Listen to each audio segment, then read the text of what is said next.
Good morning, April 18, 2020. This is back to you regarding daily daily episode of project management, quality management. This is, of course, time for you people to do something to add to your knowledge. If you wish, knowledge cannot be bought. And if you have knowledge, if an opportunity to get some knowledge based on others' experience, I think you should do that, because knowledge can be used in profession anytime, whatever time you need. Nobody shall tell you what's right or what's wrong. Your own experience, your own observations can tell you what's right or what's wrong. Now, no one can claim that that person is right. I'm not claiming that I am only right. I am just trying to share my experience with you people. You may have different types of experience in life, but every experience counts. Every part of knowledge counts, and that's very important. I try to find time for you people to expand your vista of knowledge if you have some, because I miss something in my life which I don't want you to miss if you are so interested. Sometimes you have to think, sometimes you have to follow, and sometimes you have to lead. This is life. You have to reach a point when you can lead, but until that point you have to follow, and until to follow you have to understand. If understanding is clear, concept is clear, which is basic requirement of engineer. An engineer, if does not clearly understand concept, then that engineer cannot be successful anywhere. If you don't have concept, clear concept, it may take some time. You should have patience, and if you don't have clear concept, you will make mistakes, and your mistakes can lead to losses, unlimited losses, you may say. Those losses are losses to humanity and losses to earth. If some structure fails, if any kind of structure can fail, and you are so overconfident on that, but you did not think beyond your thinking, and which you can't think, that's only a reason. This is called, you can say, negligence on duty. If you are not sure, better avoid doing that until you are clear. This profession is result oriented profession. Is civil engineering or other engineering, mechanical, electrical, all that, these are very different types of engineering.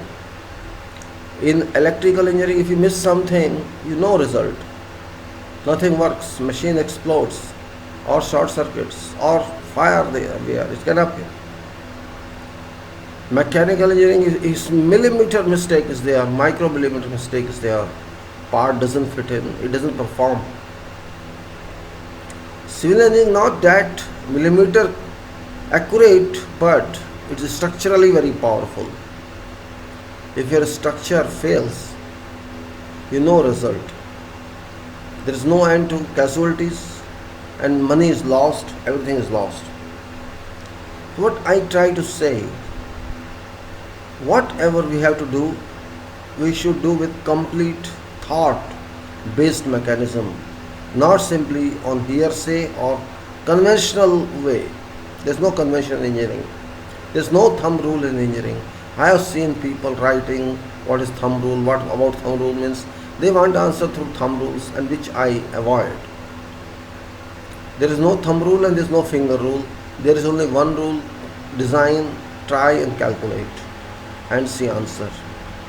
It looks sometimes very cumbersome, but cumbersome or no cumbersome, you have to do that. It looks sometimes something very easy in first look. Oh, this is very easy, no problem, I will manage. The same work proves to be very critical when you apply your knowledge and you find varying answers to that, and sometimes confusing options do not work for what you thought to be. It is design, it is work on site, it is planning, it is management of quality, whatever. Sometimes people cannot understand what they have to do. This is particularly in structures and buildings. I'm not talking of road or I'm not talking of some infrastructure work. Buildings sometimes pose very complicated systems because of so many reasons, because of lack of distribution of loads and lack of control of three-dimensional work. I have seen many calculations people do. Calculations are okay, but an initiation, intuitive power in yours, that must be extracted and brought to your papers. That power is actually missing. Calculation is supporting arrangement. Calculation is not original arrangement. Concept is very important. What you want to do. And that concept can give answer to every problem. What I have seen people start from part and don't try to go to whole. Or I say start from whole and go to part. This is what we are taught, whole to part or part to whole. We have to decide. If you go from part to whole, I don't think you will be successful. Because you don't know whole, how can you know part? If you do not know whole system, how can you start from a part? You have to think yourself. If you know whole, you can certainly arrive, you can drive from whole to part. That's not a problem. This is just a principle as we used to do in surveying and somewhere else, which system is better. If you see any natural system, other than human made, you will find work is done whole to part, not part to whole. Concept means whole, not part. Concept of work, concept of how to handle, concept of management. When you are, say, a junior person, you are standing on front, you think you are doing everything, that's fine. On front line management, you are doing everything. But if you try to see, you have to guide whole people, all team. You have to withdraw from front line. You have to go a little back. You have to withdraw from there. Then you will find you can see better. When you go further back, you will find you can see little better. And when you withdraw completely to back seat, you will find different kind of surveillance by your eyes. It looks that you are behind, you are on last seat. But from there your vision, your field of scope is enlarged. You can focus on everybody from behind, from back, what they are doing. Sometimes that is also important. All those who are experienced, the seniors, if you put them in front, they may not yield that result. When you put them behind seat, last seat, they will give you better results because they inspect from distance, and sometimes inspecting from distance is also very significant because people don't know where you are, but you are there. What I mean to say is, you have to keep yourself in many positions simultaneously. You may be very senior, you may be very junior both, but you know both. You know job of senior, you know job of junior.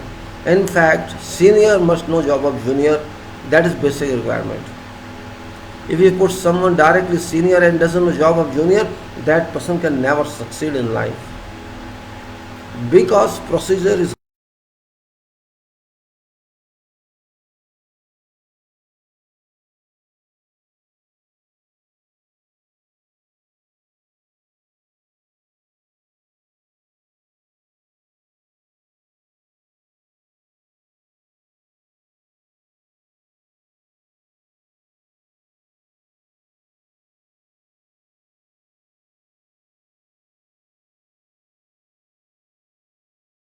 whole. You will meet many loggerheads on your way. and you shall not be able to work on those lower heads because you are lacking in knowledge. Lacking in knowledge means you cannot do work. Simple. If you miss somewhere, you don't answer, you will stop there. This is because this is result oriented work. It's not simple work. It's not writing work alone. It's not speaking work. It's work where you are going to use resources to get results. This management is different. This management is resources oriented management, mind oriented management. This is not simply other types of management. This management is measurable. Our management can be measured. Though they say management cannot be measured, our management can be measured in terms of results delivered. Measurements can be done. At the same time, there can be many results, so many measurements are recorded. Means result is management, which means if result is quality oriented, quantity oriented, and various other aspects oriented, measurement is we did everything, we succeeded everywhere. This means our measurement of management is 100%. 100%, I am going to say more than 100% time when you add quality to that. That's very important. Otherwise, we all work in vain. I feel sometimes very high degree of happiness when think about my last time, my past time, where I was, how I was, what I worked where, and then I try to analyze differently on each location, what I was at that time, how I was involved in that, what mistakes I did there, who helped me, who did not help me, what sort of people are there. If you go and analyze your past, you will find some reliable knowledge, that solid knowledge of which type of people helped you, which type of people didn't help you, where you were involved successfully, where you missed something. Those past times shall give you lessons which you have to learn. Means sometimes you have to, when you have free time, you have to think and concentrate on that. You will find out this person acted against me because of what reason you have to find. There may be any kind of reasons. Because we are all humans. We may say, but we are something different. We may say we will not do this, we will follow code of ethics, we will follow this and we will follow that. But when actual time comes, we deviate our understanding, we deviate our approach. This happens because we are all human beings. If you work in international field in many nationalities, you will find they will say no, there is no racism, but actually it exists. It exists. Similarly, in our system, in our country, we may say anything, but something exists there. That point is very important to understand. You cannot examine that practically. Theoretically, it doesn't exist. On papers, it doesn't exist. But in virtual field, it exists. That existence, either in our country or overseas, cause a big problem sometimes. And that's also a part of hidden management. That works. You may find, you may see or you may not see, but it is same. That factor works. And that is a harmful factor. Both. Sometimes you have a lot of knowledge. You are a lot of, practical person. But because of something, you are not preferred. Because something, you know it, what I am talking about. Means there are so many points which overseas people don't like, and there are so many points which you don't like, where situation of clash happens. But theoretically it's okay, no problem. Same thing in our country. There are so many issues which should not be considered, but these are considered. You do not like that, but these are considered. Out of your jurisdiction, but these are considered. You can't avoid them. Whatever kind of interference in work, here or offshores, it happens. But as far as it works successfully, that you are loggerhead with that, you are able to encounter that, to some extent it's fine. Otherwise, there is complete attack on management from such point of view, and because of pressure or because of those are powerful people, you are left with nothing but to just ignore that. I am talking in a different tone because it impacts work. It impacts work very much. Sometimes you have no answer to what someone says because that person cannot understand what you want to explain that. Only a person who is of your opinion or who is in your profession can understand. We have to be very careful. It is not simply theoretical management we are doing. It's not simply that many books are telling. I don't depend upon those. I don't depend upon books which are written by those people who have no experience in field and they are writing books. I disregard those books. Whoever they may be, maybe British writer, maybe American writer, maybe whatever it is. It doesn't matter. If a book is very much attractive, very much printed, decorated and showing so many colors on every page, it doesn't value to me. If it does not contain weight, if it has professional weight, it got professional information, I respect that. Otherwise, I don't respect that. There are people who just get name and money because of color. Color, I am to say, color of work and your own color. But that is temporary. That's not permanent. That's not regular. It has no durability. Yes, you get sometimes awarded. You are praised. But your work doesn't import any. Okay, at once you are given. So he has done so much good work, but it doesn't bring results like that which are expected. So that work casually is accepted, but after that, when results are compared, that work is ignored, and you will find that person not there. Consistency of activities and competency of your approach are two important factors. We say this concrete is consistent or not consistent, this person is competent or not competent. These two factors are very important. Your work should be consistent and constantly consistent. It's not casually. Means when whatever you do should be according to what it should be done. And maybe if you adopt higher approach with value addition, that's fine. I don't think that's bad. I am not condemning others, not at all. But I am condemning that approach which, having no knowledge, having no background, was try to override that which is simple one but knowledgeable. See, management is not something which can be understood directly on papers. It cannot be understood directly. Controls can be defined, controls can be written, controls can be limited or unlimited, methods can be defined, but management depends upon personal approach. I have seen, I have experienced, whatever you plan, yes, we can plan, we will do this after 3 months, we will do after 6 months, we will do today and tomorrow. But remember, every day you change, that's also true. Every day you go to site, you see something, and your mind struck, you immediately change that. So that management projection which was done by experts go in vain, because you immediately change one thing, one item, change sequence or bring sequence to parallel, but either work is affected or work is enhanced. It happens.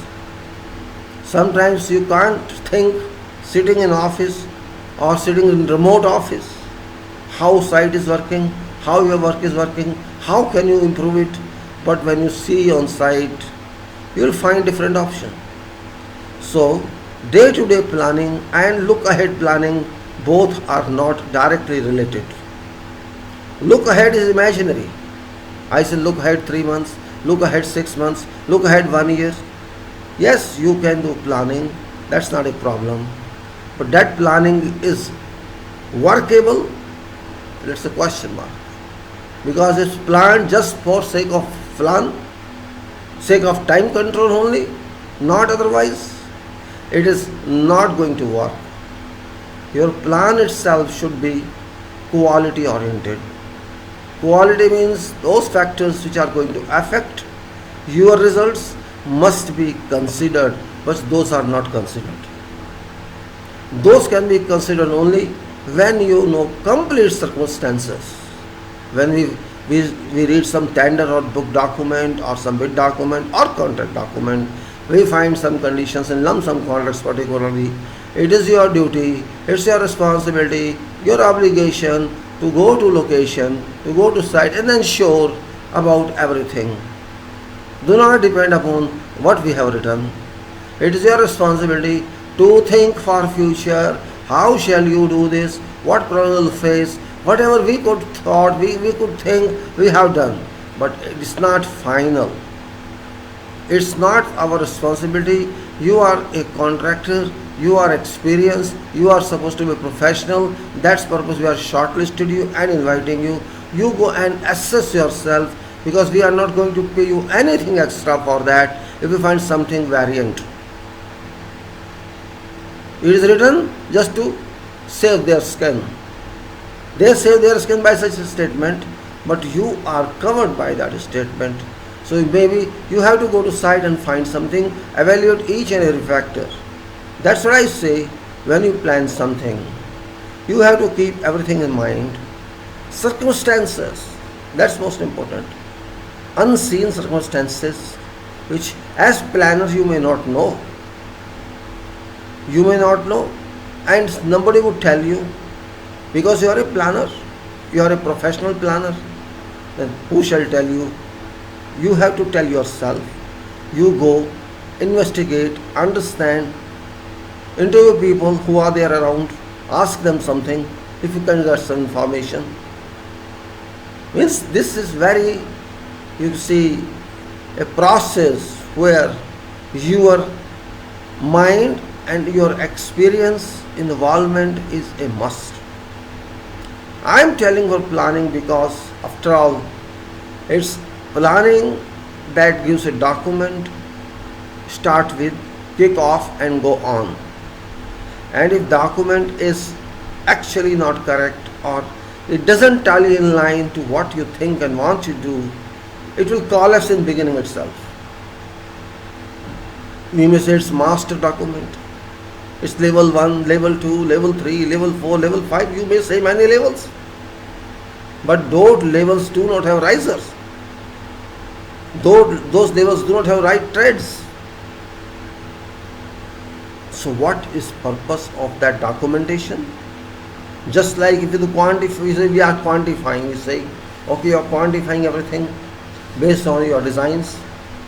If your quantification is just one result, oh, this is one quantity, rely on that. Can you? You cannot. Because you are required to analyze and quantify every item on every building or every part of that project. Otherwise you cannot form a matrix of that.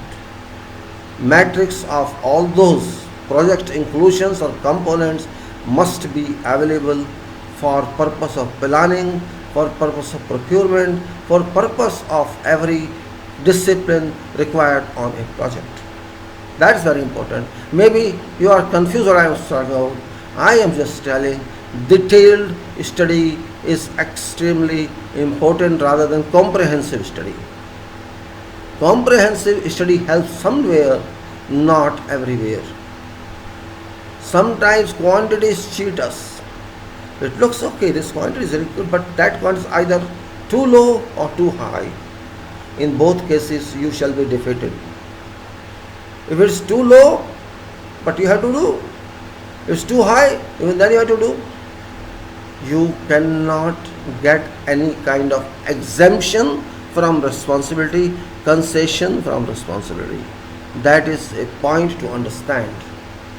If you can understand this, you have to work a lot on valuation or on pricing or on work of design or on field when you are directly deployed. That's why I'm saying I do not rely on any books of project management, because terms are okay, terms you can read, but determination cannot be relied upon. I have not seen any project during my career where our bar chart worked very well. Bar chart produced by CPM or PUT produced by those very top class professionals. They used to claim, we are planning engineers. Okay, you are planning engineers, but you do not know work, only plan.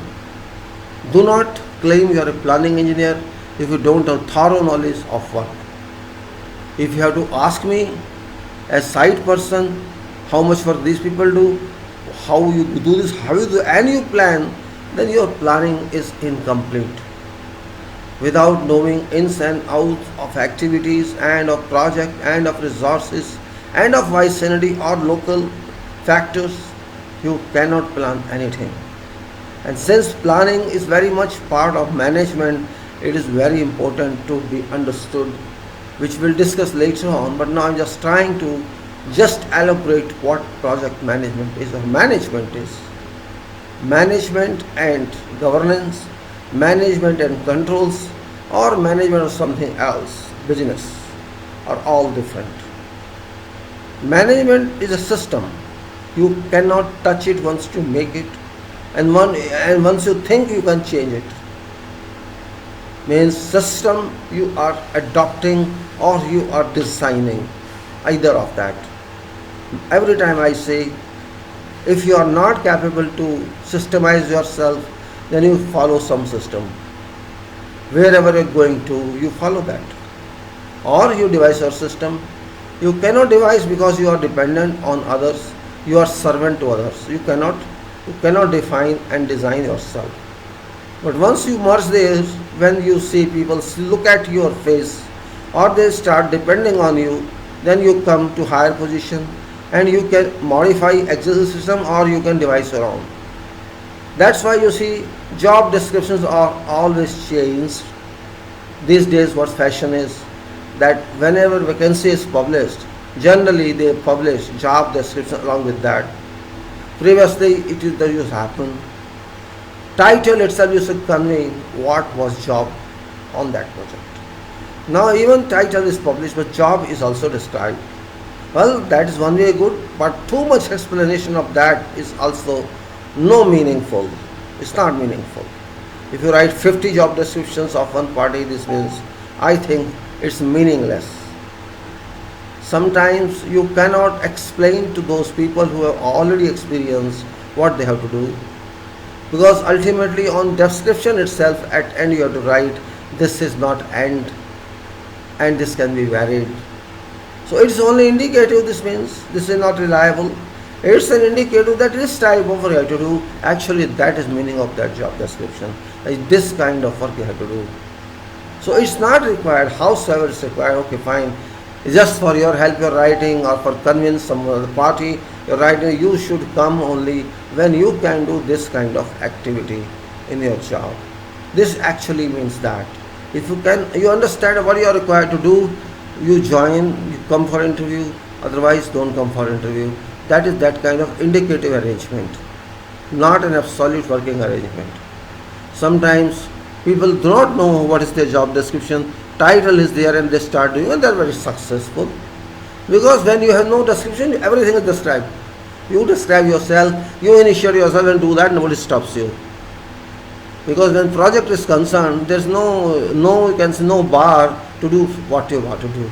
When project says, yes, if somebody feels this thing encroaching on my job, means there can be some problem, but otherwise, once you start moving on one line, you can go to another line, and then go to another line, you withdraw from there, go to Transam, or go to wherever, in just like on railways or on this line, then you have to return your engine. You used to go to this turntable, and you come back. Same thing is here. After all, it's not your face, it's your performance that works. It's your mind that works. And that mind is not controlled by others but by yourself. What you are, it is you who knows. It's no one else who knows. But someone is using you, so someone tries to tell, see, I want this. If you have this, come to me. So nothing wrong in that, but that is not, that's not a barricade for your work. You can go beyond that.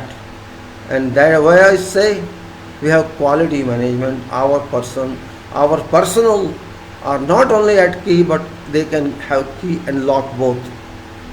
We just call them key personal.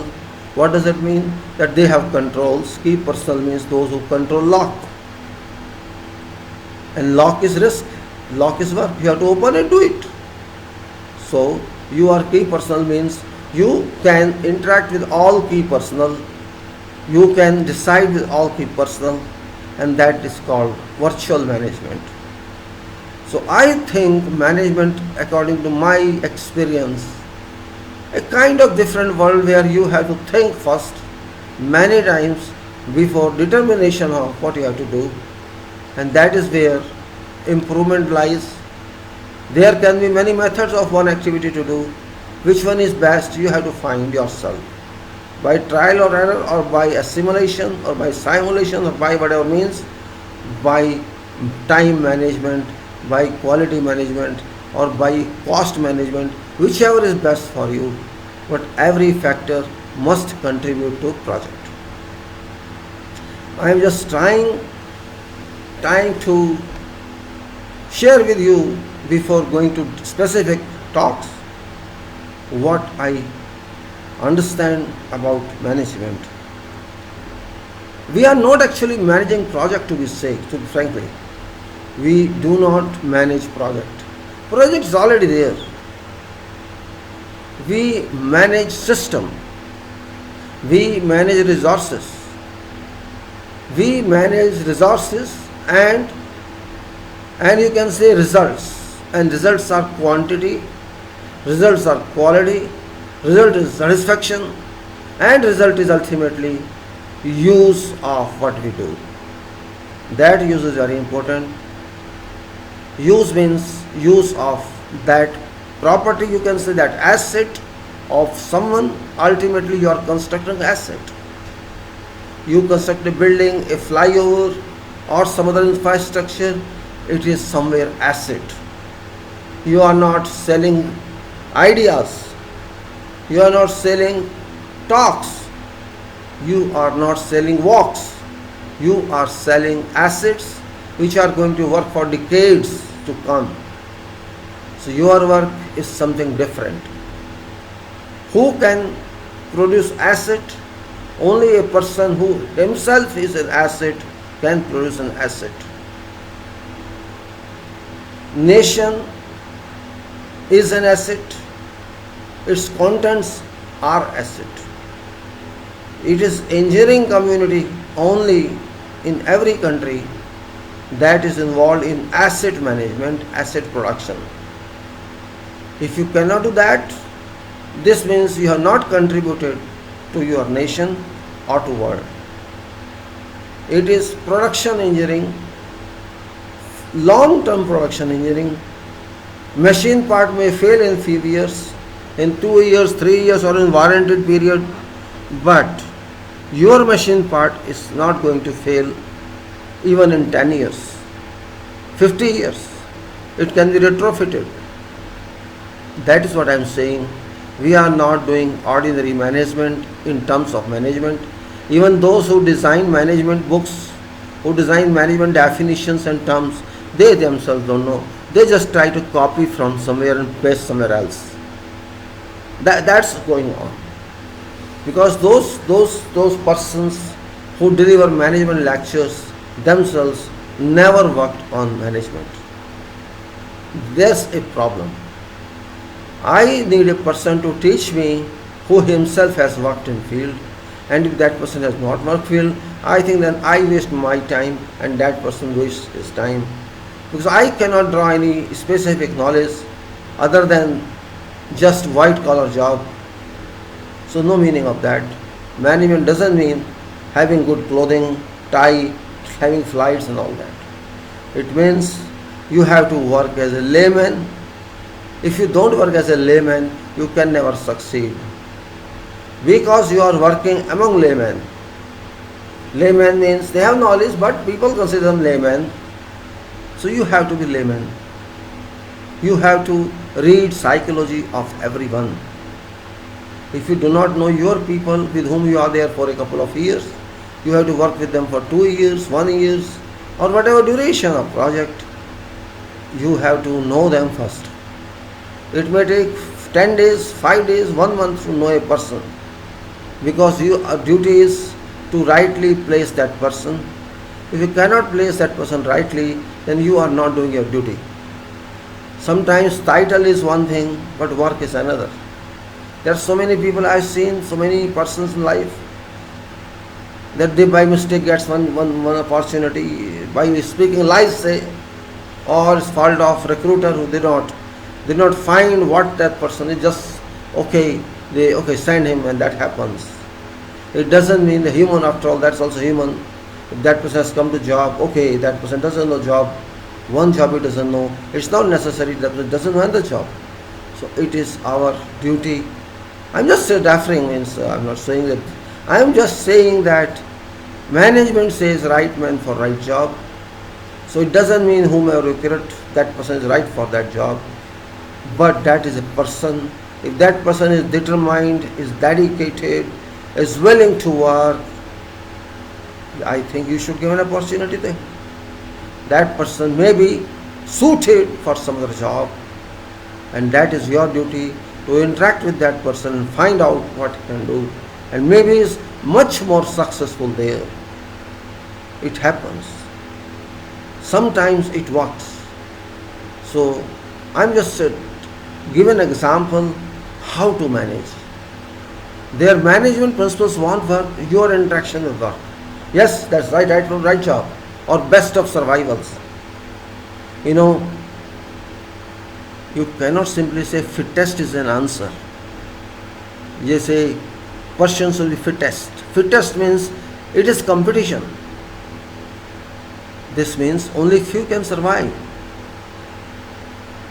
Better thing is train a person on job if that person is not suitable. Because once the person is trained, that person becomes very active.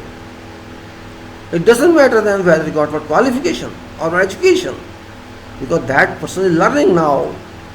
And academics education got no basis for that. Practical education is more important. Ultimately, purpose is job.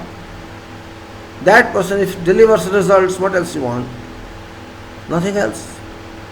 If you teach him some activity and that person does it successfully, very successfully, then a tradesman, then a person who is well trained.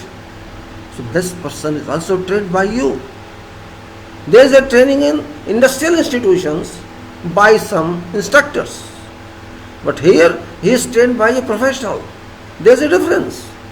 You can train that person better than industrial training institute, because you are having higher experience than that teacher. So this person is getting training from you much better than something else. So this is a management study, that you cannot waste any person. I have seen this in my experience, and particularly in high professional management, where other countries' engineers are involved, high profile engineers are involved. They do not terminate person because person is not suited to that job. They try to fix that person on whatever else job. It's not that this person is not suitable for this person. Try for second, try for third, ultimately somewhere the person is successful, because nobody wants to go back. Once you come by mistake, you did a mistake, you accepted something you don't know, but doesn't mean you did a sin. It's not a sin. Yes, you wanted a job, you got it. So this also is a part of detailed management. Management is sometimes not triangular, sometimes neither quadruple. It depends upon you, what you expect. That's why I say my management thinking is little variant. It's not same as you think or people think. It depends upon a specific study of something. and for that you have to interact with human resources always. You may be in field, you may have people, you may have foreman, you have supervisor, you have engineers, you have all, but your interaction is missing, and that is big flaw. You have time sometimes, you have to find time, not sometimes, you have to find time. Sometimes people don't expect this. Oh, I am having this position, I cannot talk to my people directly, it doesn't suit me. This is mistake. You cannot talk to them directly who are there on your job for many months so far, and they have worked 12 hours a day for you on your instruction, and if you say I cannot talk to them directly, then I think you are not suitable for this position. You are not suitable for this position. Who is asking you to talk to them every time? You have to interact with them. Sometimes it may take 1 hour. Of course, it may take 1 hour to talk to these people on some meeting or something, but you don't forget that this 1 hour gave you a return of 12 hours. I have experienced that. Sometimes I used to call, okay, come on, all foremen come and talk to you. There are many foremen, so 30, 40 foremen in one project. 40 foremen come and say, oh, you are wasting time of 1 hour with these people. Yes, I am wasting. I fight with my management, don't interfere in my work. If you want my work, don't interfere. Okay, you sit down and see what I am doing, that's it. If you feel I am wasting time, pinpoint at that time. Otherwise, don't argue with me. I am doing for you. I am here to support you because you don't have that expertise. That's why I am here. So first, see me what I am doing, and then raise your voice why I am doing this. Because you know what happens, sometimes you conduct some meeting, even in remote time, people think you are wasting time. And there are so many pokes. Oh, see, this man is wasting time, is conducting meeting for nothing. Why are you conducting meeting? This happens. But they do not know to study people, to know what they can do. It's screening. It is job screening. Or it's teaching. Means you cannot imagine your people are okay. You have a group of foremen, say 30, 40 foremen, big project. Are they doing their job? How shall you ensure? Why accidents happen on site? If you see often accidents are happening, even though safety team is there, this means some lapse of course exists. You cannot continue to see why people's finger is cut, why the accidents happening, why people are falling, why they are having injuries in eyes. All these points are required to be investigated, and therefore prevention is better than curing it. This means you should know what your people are about. You call them, you talk to them, ask them questions, ask them how you use this tool or how you work with that, and how can you conduct toolbox talks. You have to ask your foreman, because it is also foreman's duty or supervisor's duty to conduct that talk. It's not only safety guy's duty, it's also my duty. If I am not thinking that and my worker by mistake amputes some finger, his finger is not free. His life is not free. You can use whatever you want. So better you make sure that that person knows job. He knows job, but maybe something he doesn't know. A driver drives a car. It doesn't mean that driver knows everything about car. I have seen some driver who drives only but don't understand controls. So who shall teach them controls? You also driving car, you can drive 120 kilometer, 140 kilometer, but you do not know controls. So you are only driving mechanically, not professionally, if you don't understand control. And that is the reason driving test is conducted. Sometimes slow driving is also a problem. It's not fast driving. Slow driving is more problem than fast driving, because every time you have to apply brakes, even after 10 seconds, or every 2 minutes, or every 1 minute when you are in rush. So which control is more important? When you are driving fast, the road is clear, you are driving fast. Until you sleep, you will drive. What I am saying is, controls on every activity, detailed controls are very important, and we are required to make sure that my person, my people on site know about that. And if they know, it's fine, I have to teach them further. I tried in my life, I call all people, come on, sit down, stand here. First, I see them, what they know. Then ask questions, they don't answer. They answer in different way. And if you teach them, how shall you explain to your workers, to your people working for you about these tools? They are not able to do that. This means you are not teaching your people every day or every other day, and that is why you are taking them to hospital for any accident, and you are taking them to hospital, but I am losing their work hours. Company is losing. This means workforce, my payment I am making is lost. Why not? I have every right to protect my payment. It should be for work, not for accident. This not only happens in safety, but in also it happens in quality, in production, everywhere. This is just an example I gave you, means where controls are required to be gripped, are required to be tied up. That's very important. Let me see who are there. Let me see once, please. Mr.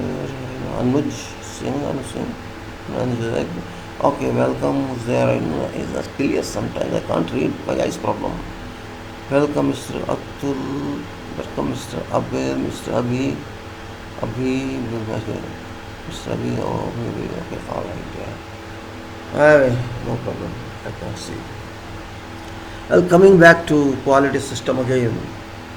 Sometimes something comes out of mind, because when we talk, your mind pulls some other subject, some other chapter, just to coordinate to previous chapter, and that happens.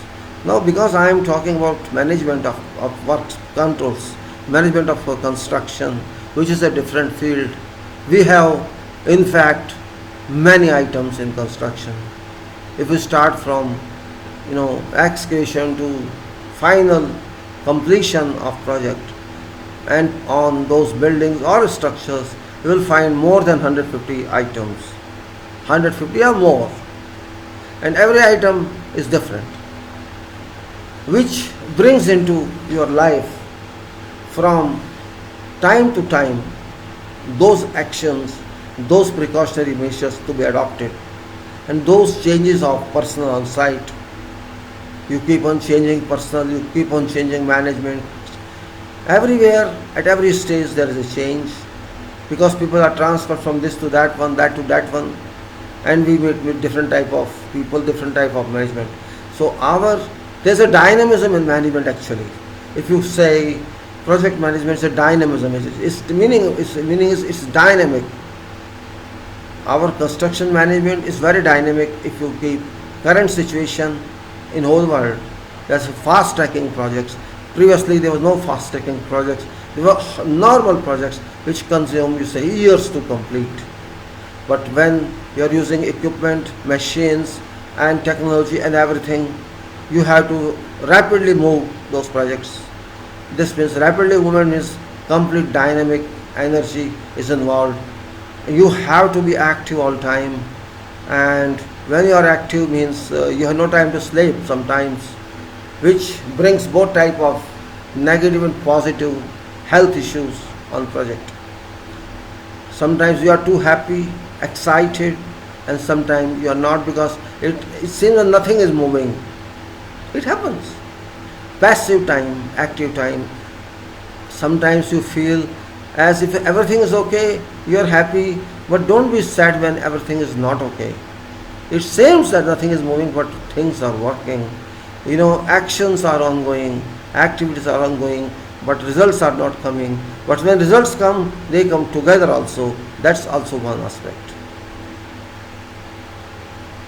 I usually say construction is very rough field. Yes, that's right. Construction is very, very raw, rough field. Construction engineer, you cannot expect to be very polite. If that engineer is polite, I don't think that is an engineer. Yes, you have to be polite sometime. I'm not saying all time you have to be rough. You have to be polite when personal relation is concerned.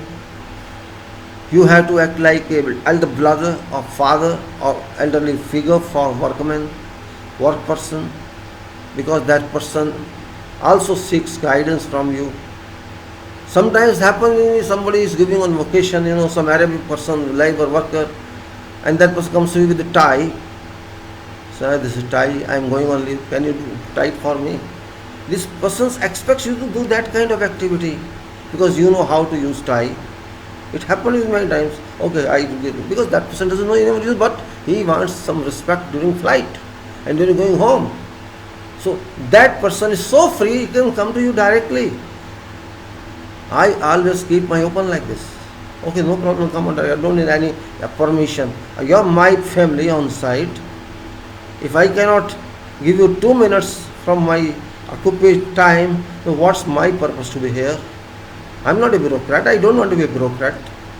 You are my support. You are working for me 10, 12 hours a day, and I cannot give 2 minutes from my time. Then I am foolish in that case. I don't want you to go to that and then come to me. Come to me directly if you have a personal problem. Yes, for job problem, you go to that foreman, go to that engineer who is there, because they are there for this. Yeah, they are paid for this. If they cannot solve it, then I'm there. Why should I waste my time for that when they are paid for? But when personal problem is there, somebody wants money, he has problem at home, like that you can help that. That's your duty, not to help actually, it's your duty. You have to see that every person is happy first. If you cannot see your person is happy, you are not manager. If person is not happy, how can you depend on that? How you expect that person work for you for 10 hours a day? Cannot. And in industrial, 10 to 12 hours are normal. You say 8 hours, that's only in theory. Who believes in 8 hours? Industries don't move in 8 hours. People are foolish. Those who are doing in offices, they are not working, I am telling you. They are spending 4 hours on traveling. And they say we are working. 8 hours if you work, it's something. I have seen people in France, people of Europe, if they work 8 hours, they work 8 hours, but they work more than your 18 hours. Because they concentrate to work and do that. Showing and doing are different parameters. Look busy and do nothing. It's old phrase. Oh, don't look busy and do something, but look busy and do nothing. This means you are cheating yourself, but now that time is gone. Everybody is noticed. You are noticed that what you are doing, your job answer would tell, your response would tell, your work would tell what you have done. Seen and measured, both. If your work is not seen, means you are not working. If your product is seen, you are working. And then comes to quality. Time is very important factor. Time does not work under someone's control. It works directly and without asking you. You ask or you don't ask. You think or you don't think. You evaluate or don't evaluate. Time will not talk to you. Simple. It's going. You can't store it, just like you can't store fire. Can you store fire? You can store water. You can store material. You can store food. You cannot store fire. Just like you cannot store sun rays. Fire. Time is fire. And time fires you. It fires you and goes away. It doesn't come back. You have to go behind that. It won't touch you. Because it is fire. And if you follow it, if you value it, it gives you something. Otherwise you can't. If you follow time, you value time, time values you. Time values you in such a way, it takes you to fly to heights, to peak. It is time only. But if you work, you don't feel what time it's now, already 3 hours over, I could not even feel it. It just happens. Time is in your soul. Time is your best friend. Time is your life. Fire is your life, and that fire is very good fire when you use it. It gives you cool in winter. How you use it? To sit at that and enjoy, it goes to that level then. Therefore, we say in management, time is very important factor, but not only important, it's also basic prime factor, time. Time cannot be changed every time until it is in compulsion. Time means time leads to cost. Time leads to cost because you have to use time factor to compute your cost. And both are dependent on quality. If you want some quality, I want this quality, and that quality requires additional time, then you have to think. Did you consider this criteria into your designs or into your work thought what I have to do? If that criteria was not, you are just trying to add that, then you need more time or more input. That's why we see, if I am paid for stone, how can I return gold for that money? That point comes in. You ask me something, I am doing that, why you expect more I have to pay you or return to you? That relation is then to be decided. Therefore, three factors are very important, as I often say, and that is time, cost and quality.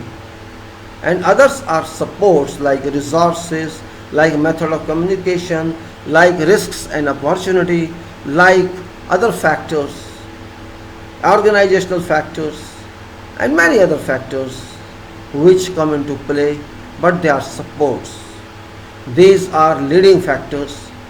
If you have to decide, you have to decide based on these factors, what is cost of this project, what quality we want in this cost, and how much time you want to give to this project. These three items should be in alliance. And others can be added, you can reduce. If you have time management controls, you can adjust resources. If you have to expend time, means resources can be reduced. If you have to squeeze time, resources can be augmented. Communication doesn't depend upon time, it depends on every time. Communication is a relation, dynamic relation among all. Communication lapse means mistakes, errors, and resources are there. Risks, you know if we delay time, what is the risk? If we give bad quality, what is the risk? And if there is a risk, that risk can also be made an opportunity of learning. Or in advance this can be risk, then you can remove risk. These are factors that you should consider, and these you won't find in your engineering education. Some way you won't find that. Just like you won't find safety issues in your engineering education, very elementary maybe, not exactly applicable in field.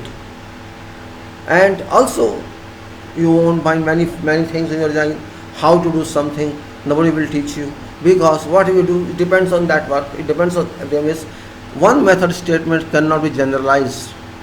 If you produce a method statement, say, I can use this for all such type of activities, then no, it's not like that. It's not possible, it's imagination only. And if it's imagination, copy paste, you think you'll insult it in that case. Because copy paste can be done only for that project, not for other projects. If you have written some statement for something, say excavation, I write excavation, we'll do excavation. Excavation on this project cannot be same method as excavation other project. Concreting on this project cannot be same as on other project.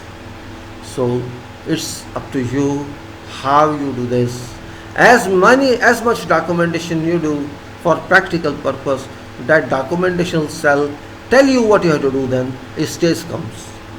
A stage comes and that documents would tell you what you did, what you have to do, what you are required to do, because of coordination and co-sequence of those documents itself.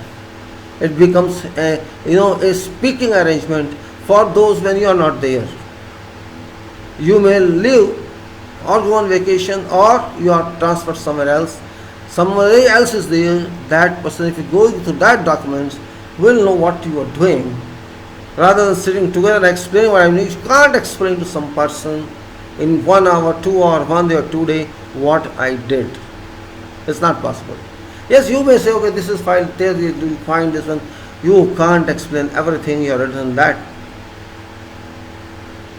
I'm not saying document should be very voluminous, no, but comprehensive. Why we fail in disputes? Only because of documents. When we work too hard, we spend a lot of time on sites and activities and doing job and doing hard work. But when some disputes do occur and we do not find responses from our side, we are unable to respond to other party in dispute, we can't submit and we only write something and say this happened because on the body, no evidence, nothing. We lose that game because we did not work on documents. For that, experience is required. Experience, because documentation is also not that easy. If you write to a powerful consultant something and you think, oh, he will mind it, why have you written this? If that contamination comes to your mind, then you won't write. But when you talk to that person in a mature way, you have to explain to them why you are doing this, and then you write. That person won't say why you written. And sometimes that person would say, please write something so that I am also covered, you are also covered. That state is important for both partners. That's very important. Because writings are of many types, which we do not understand. Writing is not simply writing. This means communication and attack or defense both. It is an attack. Attack on other party or attack on system of other party, as well as defense to you and defense to your system, or attack from that party to your party. That class of documents, that power of documents must be understood, because it is not your personal, it is commercial, it is contractual, it is long-term effective, where we should not fail. This I have learned from some good professionals, British professionals, US professionals. My professors did not tell me all that, because my professionals are dependent on what books say, and books never say everything. Books say only what is written in them, and it's very difficult for our people to change it because they are scared. They can't change, they do not understand. I am not saying negatively, I am saying contributively, constructively, because books are ultimately written by whom? Books are written by us, not by, it's not Bible, it's not Ramayana.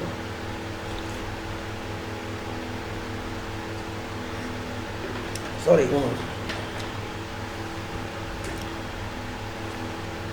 See, when you work for someone, you work for some organization, government or private, it's my duty to keep my client safe, just like advocate says, my duty is to save my client, defend my client. Even though my client is a criminal, I don't care. I am paid for that, to have defense for him. Have you seen some lawyer speaking against his client in court? Never. He knows he is a criminal. He knows this person committed crime, yet that lawyer's duty is to defend him.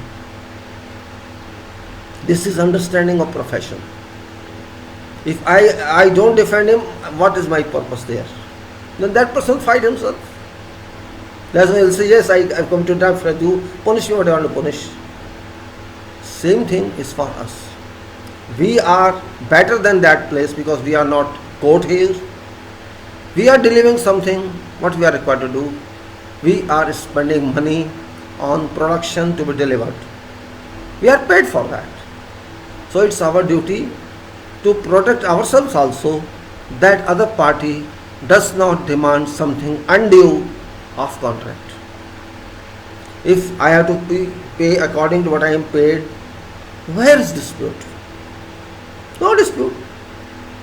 And if there is expected some dispute, then for that I have to keep safe cover. And that party also has to keep safe cover from my claims. That is inter-understanding of do. For that only, despite doing everything right, we have to cover ourselves. It may be low profile document, or it may be high profile document, or it may be some document, from contract point. So various types of classifications are here, which only can be understood when you deal with them. For example, you give daily report. This is my daily job report, my daily job report. That's ordinary document. Just the record. It doesn't go to court. It doesn't go to solve any dispute. You are recording something on that. This is my work. Today is this date. This material is arrived. This material did not arrive. So many people are present. This is the atmospheric temperature. This work we did today. This work we'll do tomorrow. Or whatever else, miscellaneous types of activities. Informative document. You can say informative document. And there's a document which you write to someone, or you get some memo regarding any site problem. So that document is an ordinary document. Yes, there is a problem. We solve it, finish. But when there is a disagreement on site something, you say no, and that says yes, or you say yes, that says no. In that case, there is expectation of future disputes. For that you have to cover yourself by some writing, so that it stops there itself. Because you cannot move everything on disputes, but there are something. Example where you are bound. You are bound by contract conditions, and other party is also bound by contract conditions. In that case, if something happens, you have to take safe cover, and maybe that party says, okay, write something, I don't mind, because you have to take your cover. See, when you are having mutual talks, you have the reciprocal arrangements with that party. That's called cooperation. When you cooperate together and understanding is developed that yes, this person is trustworthy, and you have understood that person is trustworthy, that stage is required for profiling documents. I have many times they say, okay, write something just on this level, they tell this level, lower profile, or that level, or informative level, just to cover each other, and we'll respond to you. That must exist. If we try to take guns on each other, then guns will certainly work. Either you will gun him or he will gun you.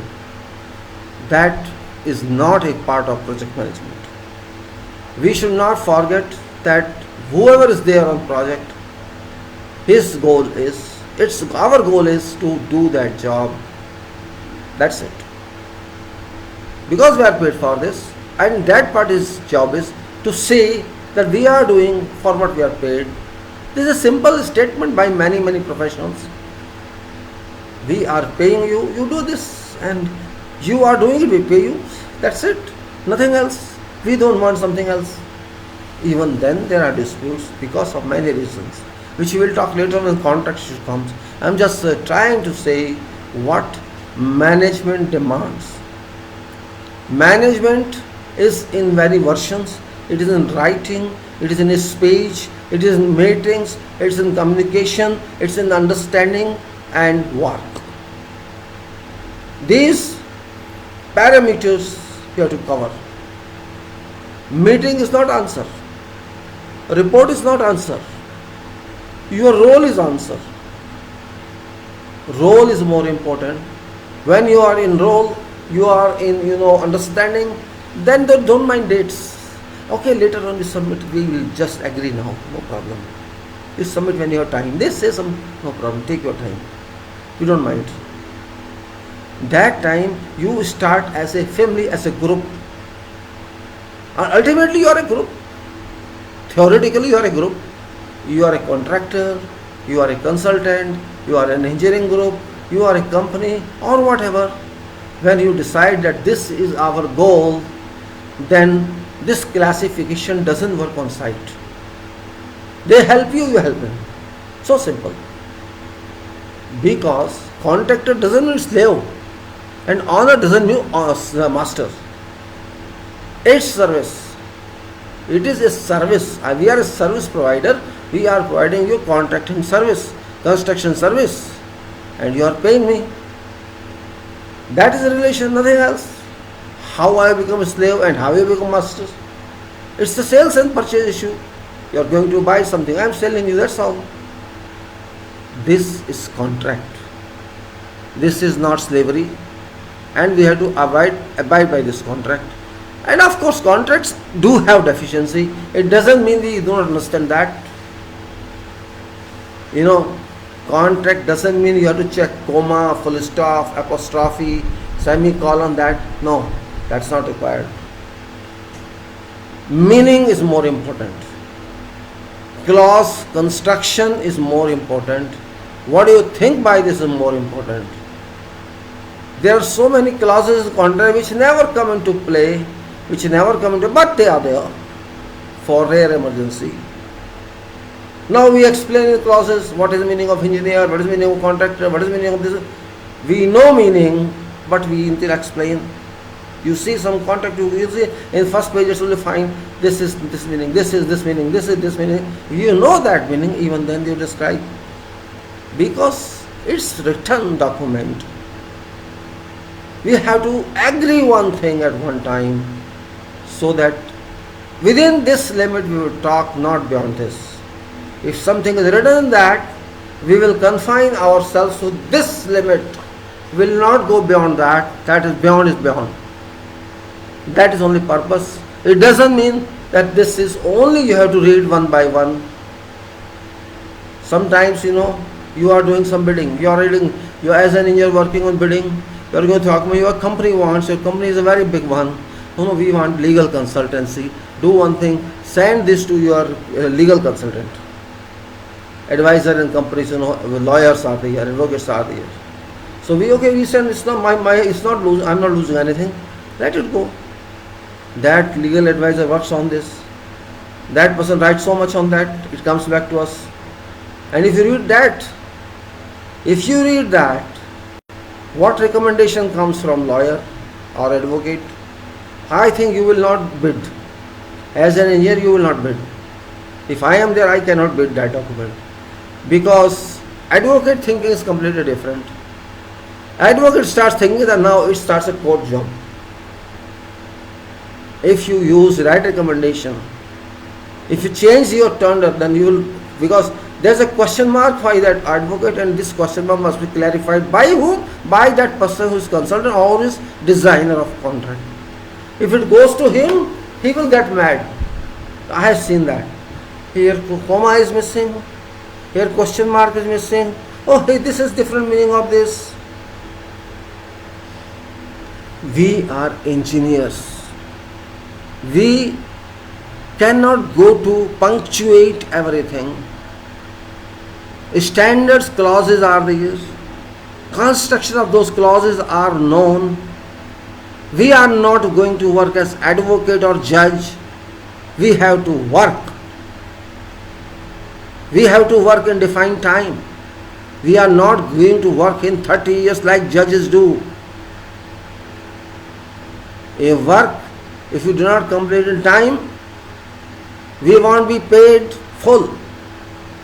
Judge does not think that. Advocate does not think that. But we think that. There is a dispute, they will take 20 years to solve that. We cannot afford that luxury because they are responsible. They are not responsible. Simple. It may pinch someone, let it pinch someone. No advocate takes any responsibility. No judge takes any responsibility. Ultimately, it is aggrieved party who takes responsibility. So if I have to take my responsibility, why have to worry about those judge or advocate, what they think? When there is a dispute, every engineer tries to avoid dispute. But it is contractor who generates dispute, because contractor has that in mind. I will try to make claims, raise claims, because that is contractors. I also been working contractor, but if staff, if engineer, if representative of contract understands value of time, and you have to finish project, and if you raise disputes, your project cannot be finished in that way. Cannot be finished.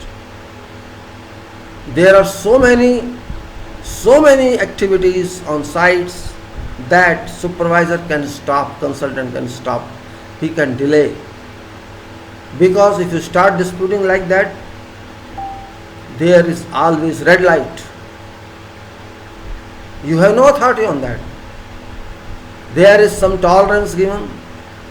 They can give you more tolerance in interest of work. But if you always keep on loggerheads, you cannot move. Keep aside judges and keep aside advocates and keep aside your ownership. Work does not value honor. Work does not value court. Work values its delivery. That is final understanding, final destination. So we have to be clear about that. Sometimes you have to digest, sometimes consultant has to digest, sometimes owner has to digest. Otherwise, you always go to arbitration and you will lose and lose and lose. Because those who are in arbitration, they are not professionals, they have no knowledge of profession. If they have knowledge of profession, then they will give fast judgment. They will help you rather than just awarding you. Arbitration does not mean that you stop your decision. It doesn't mean you do whatever you want. You have to solve this problem, and that problem is very important one. That problem is very important one. You have to solve it. Don't know who is this. I'm not really following these people. What actually they want to say. If you have to go to arbitration, you have to decide.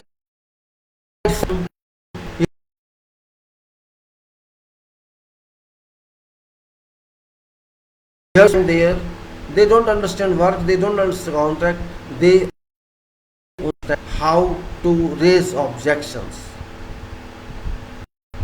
My suggestion is, do not prefer to go to arbitration, but just try to solve disputes your way. Try to solve your way rather than depending upon them. I don't know. ओ बकवास sir, गुस्सा आता है, क्या करेगा कोई उनके साथ यार. जानते हैं कट रहा है, फिर करे जा रहे हैं. बुली फूल्स, डोंट अंडरस्टैंड है. पागल हो गए लोग.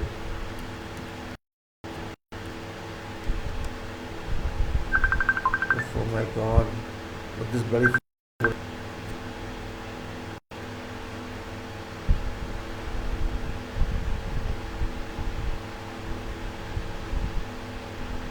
He's not coming. I'll do this mix here. Let me continue. Well, I am just trying to tell in general how to handle management in field. Management which is very comprehensive, which is very delicate as well, and which is powerful as well. You cannot stabilize everything in one go. Ultimately, if your work is not moving, just remember, if your project, your contract is not moving rightly, properly, according to plan, you will find all kinds of problems. This is basic root. If you move projects successfully, of course within tolerance, there can be delay, there can be advancement, both can be there, but within tolerance, nobody shall harass you. They shall cooperate you. If your project moves without any major hindrance, major problems. Yes, if it is design problem, if it is something else, policy problem, that's not your problem. It's problem of working on site, in all disciplines, if you are hunting everything successfully, if you are hunting quality, you are accepting good work, you are forcing quality to implement itself, you are forcing work correctly, rightly, coordinatedly, with coordination manner, no one would pinpoint you. Yes, they will accept something is always there. Maybe one or two comment in their meetings and this, okay, fine. I want to see that stays on professions, on project management. When meeting says, contract meeting or progress meeting, people start saying why we are conducting this meeting. We are boring in this meeting. There is no dispute. There is nothing. Let us postpone it rather than conducting every week, every month or every fortnight. That stage must come. If you are so efficient, you are really project manager or project engineer. Doesn't matter title. If you are running a project, you should get this kind of, you can say, remarks or compliments, whatever you say. Now, your project is very boring. You know boring what does it mean? When someone say your meeting is boring, this means you are winning. This is a reward. If they say your meeting is very stressful, all problems come up in meetings and we have to decide in this meeting, rather than being displaced in 1 hour, it's going to take 4 hours. I have to take tea 3 times, 4 times. You are in some cold drinks also. That is called project failure. And it lies in your hand because you are responsible for that work. This means you are not able to move with all. You have certain problem. You are having problems with your vendors, subcontractors, or you are having problems with your own management, your own general, your own staff, or something else. You are not clear about how to work. Then you have to find where is this deficiency. You have to research that. Maybe you are not capable to do this project. Then you understand more time, spend more time on specifications, on designs, on clarification management.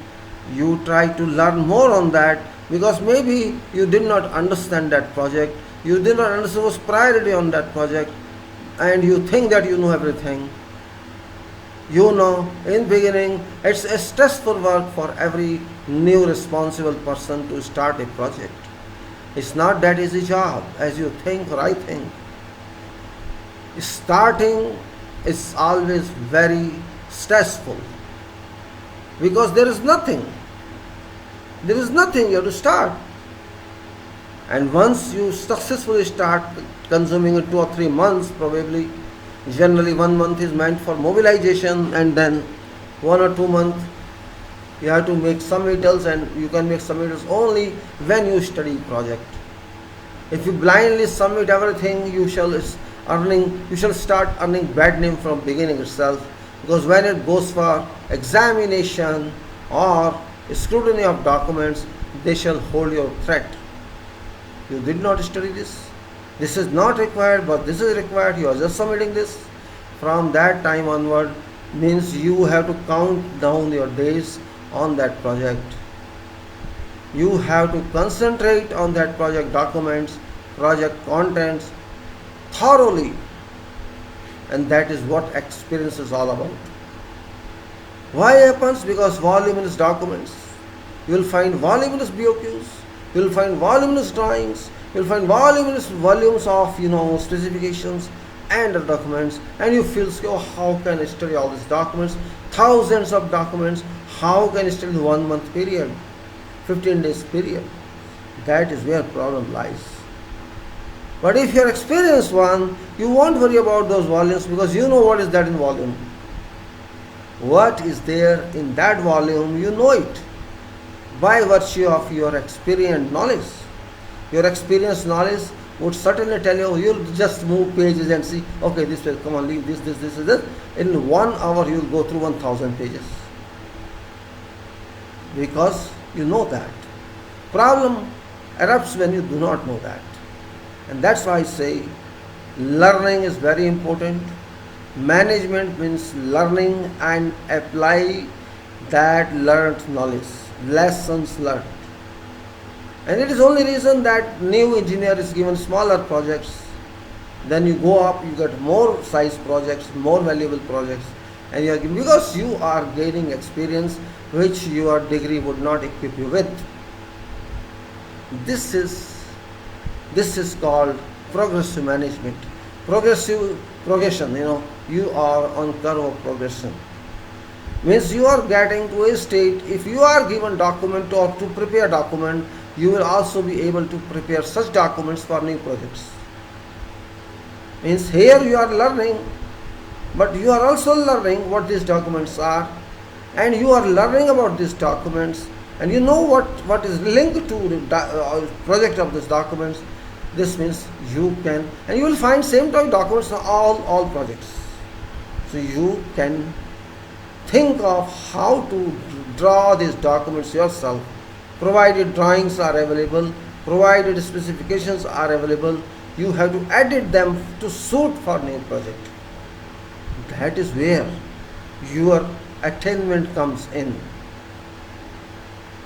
Just for when FIDIC is there, I will talk of FIDIC later on, but I am just giving some. There are 20 clauses in that or more clauses in that, which are having all contractual expected details. It's not mandated that you use those clauses. You can adopt those clauses with certain amendments. Nobody questions that, because it is contract between you and your owner. I mean contractor and owner. If they both agree for something and that agreement is legal, binding, and under contract law and natural law, there is no bar to that. It is ideal, it is constitutional, it is legal. That type of knowledge, that type of mindset you should have. That is very important.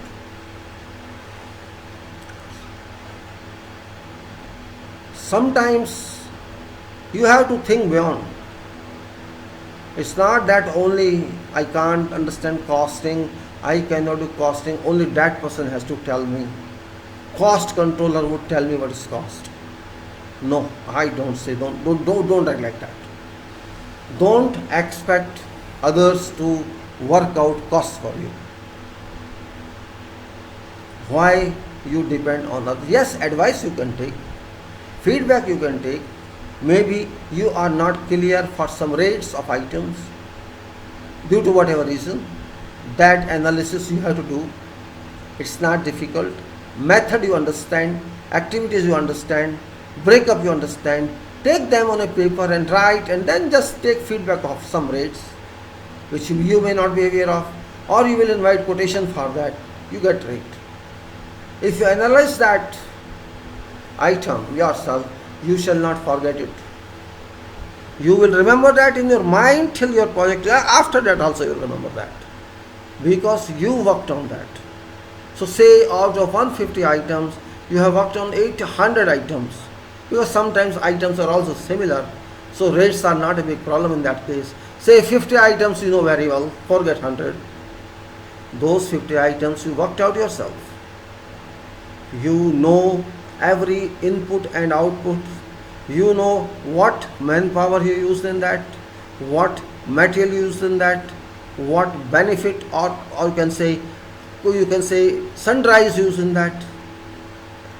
You would remember that, and you will keep that in separate Excel sheet or whichever is program, and keep on amending from time to time, updating that. You would not depend on your cost controls, because you are taking real cost.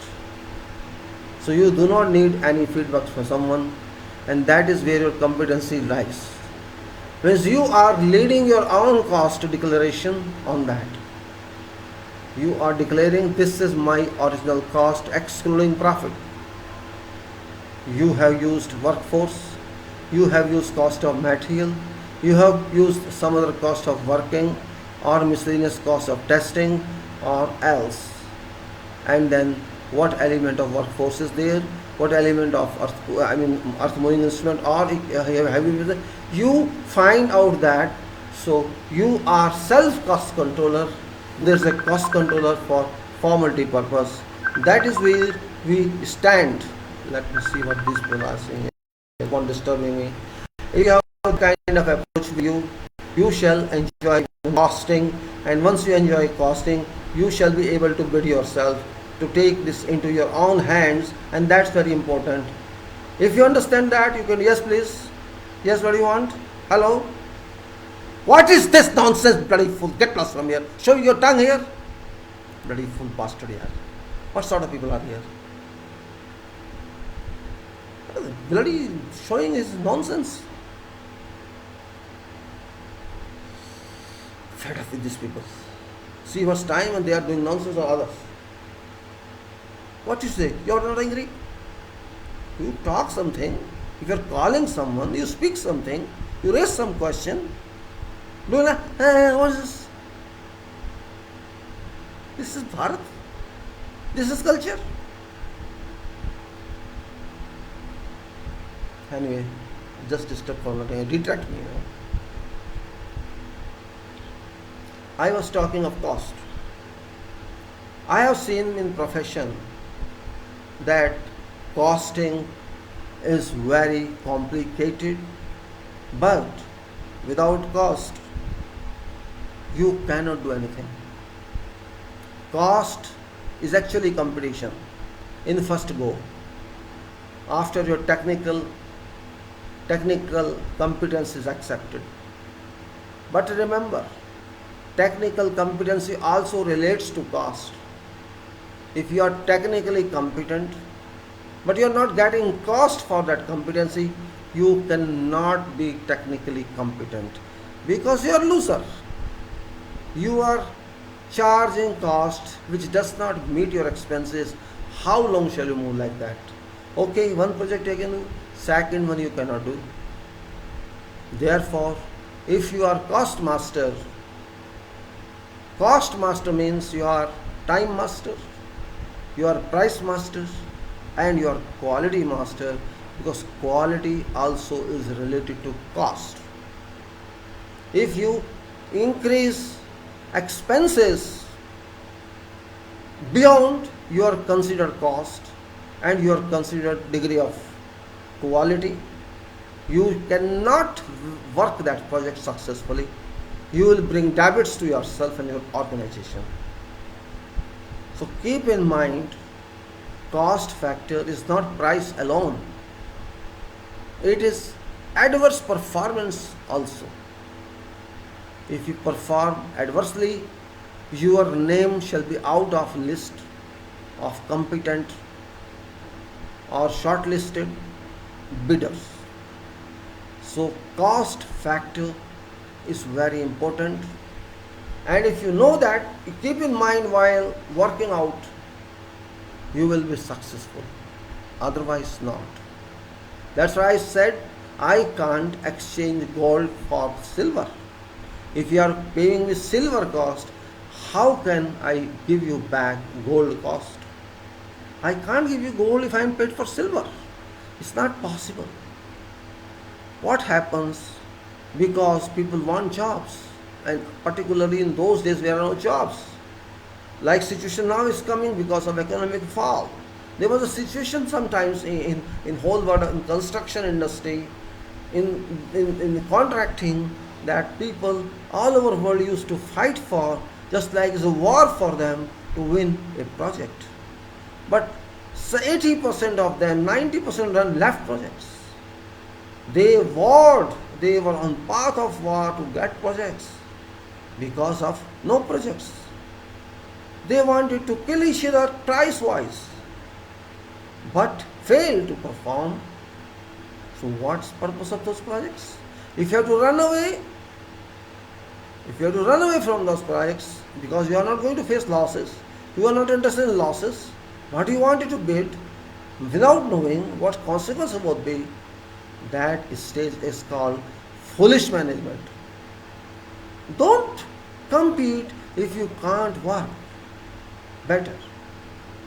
Once means you are bound by contract, you have no way to escape. Sometimes you make error, you are lowest, and they consider that point only without referring to your pre-qualification, without ensuring what you know about this project, and they award you that project. Then don't be happy, because you are trapped. You are trapped there. You may be happy momentarily, but time when you work, your eyes would open. Your eyes will open and you will understand what mistakes you have caused. This happens. Particularly when there is overconfidence in bidding. Some people, I also use that. Some people, what they do in bidding sometimes. Oh, calculate square meter of this covered area and we'll bid. Some people do that because comparing with other buildings, they do it. Oh, we constructed that building, that per square meter cost is it. We'll calculate it. Do half an hour, I'll do the standard. Without going through complete details, without going through scope of work, without going through what specifications are, you are going to bid. Particularly those classes of people who don't have a established quantity surveying department with them because of their low profile of contracting. They just take such risks and they suffer later on, because these people don't have very big base also, so that they can reach that management of bidder and by hook or by crook cancel that bid. Those people who are big one, they have that basics, I have seen people who are very big, means local people and having ministerial level standards, and they by mistake cause some error and later say, okay, we have only one way out. We force this department or ministry to cancel this bid. This happens. By mistake, they suppose you have quoted, you can say 1 or 2 million less than actual cost. But nobody will take that risk. But that person is so big that can lead to that minister who deals with these bids, and by whatever means they delay it, either delay it or cancel it, means they delay so much that it goes to next project. They delays by so much, they don't allow acceptance of their few months, and the next financial year comes and maybe it goes back. Okay, retender. Prices have come down. They may say prices have come down or come up, whatever reason they give, and that forceful person cancels it. So his brother contractor is protected from losses. That tendency also works. Means corruption exists in this form. If you are benefiting, you are profiting, they will award you immediately. And you will think there's a problem, millions of losses, and it's indirectly that person's loss, so they will try to throw this bill. This is also a part of management issue. Yes, it is also management, honors management. This is, I managed to cancel bid, they will say. I managed to cancel bid, while they should say, I managed to win this bid. This means that reversal position, you see, mistakes can teach you like that. Millions mistakes will cause millions of, how? Okay, thousands, lakhs. A person who is dealing in crores can digest that. But by mistake, you forget some item. You ignore some item. And lump sum is very dangerous contract. It's not item measurement, lump sum measurement. Maybe I don't know how much you understand about lump sum. Lump sum, I'll explain little only now.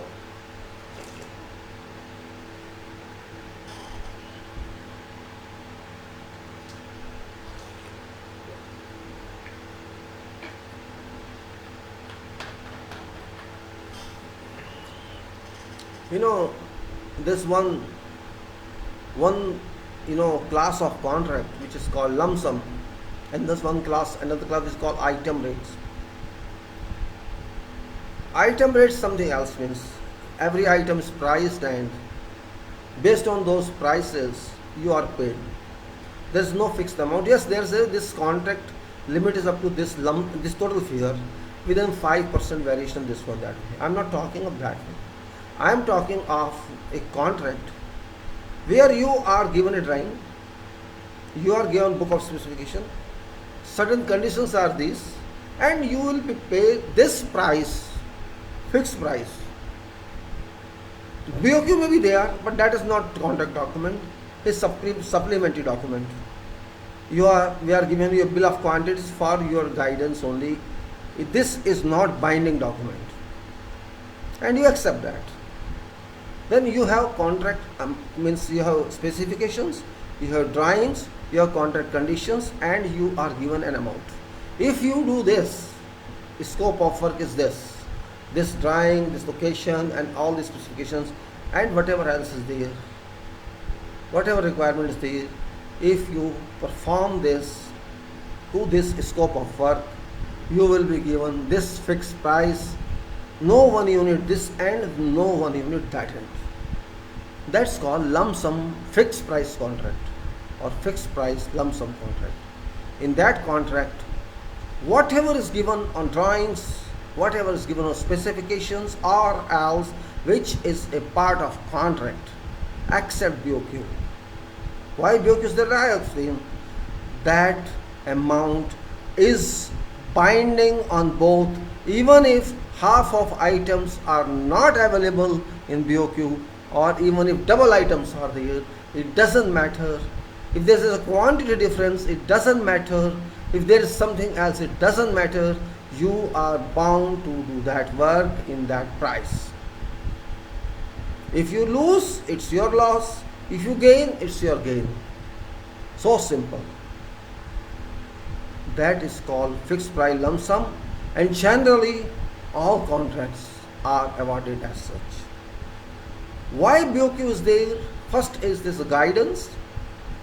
That's first priority. Second is you have to price that BOQ, because items you will fill in this rate item, this is this rate item, and this is all items are there which are expected on that project. Those items mean rates are there. Those rates can be used further in case we have to delete something from this contract, or we have to add some item on this contract. Maybe we say, okay, this part of contract we are not interested in now, we take out from this contract and we add to this contract this item. So those items must be there in BOQ. We shall use those rates for these items. That is for that purpose. If you have to delete some item, you delete it, this much amount based on that unit rate shall be omitted out. Or if you have to add, this much amount according to that rate shall be out, keeping certain variation, 5% variation only, not 100% variation. That is dependent on your conditions in contract. That point is that only for that BOQ is there. And also sometimes they demand, okay, I mark it to write in that. If you do that, that's recorded. If you don't do that, that's not recorded. That is important point here. So lump sum fixed price has got no direct relation to that BOQ. It is just a guiding relations. If you can understand that, I don't know what this term meant, nothing. You will not understand.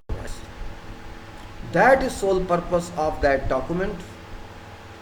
So what I am trying to explain in details is what is time, what is cost, what is quality.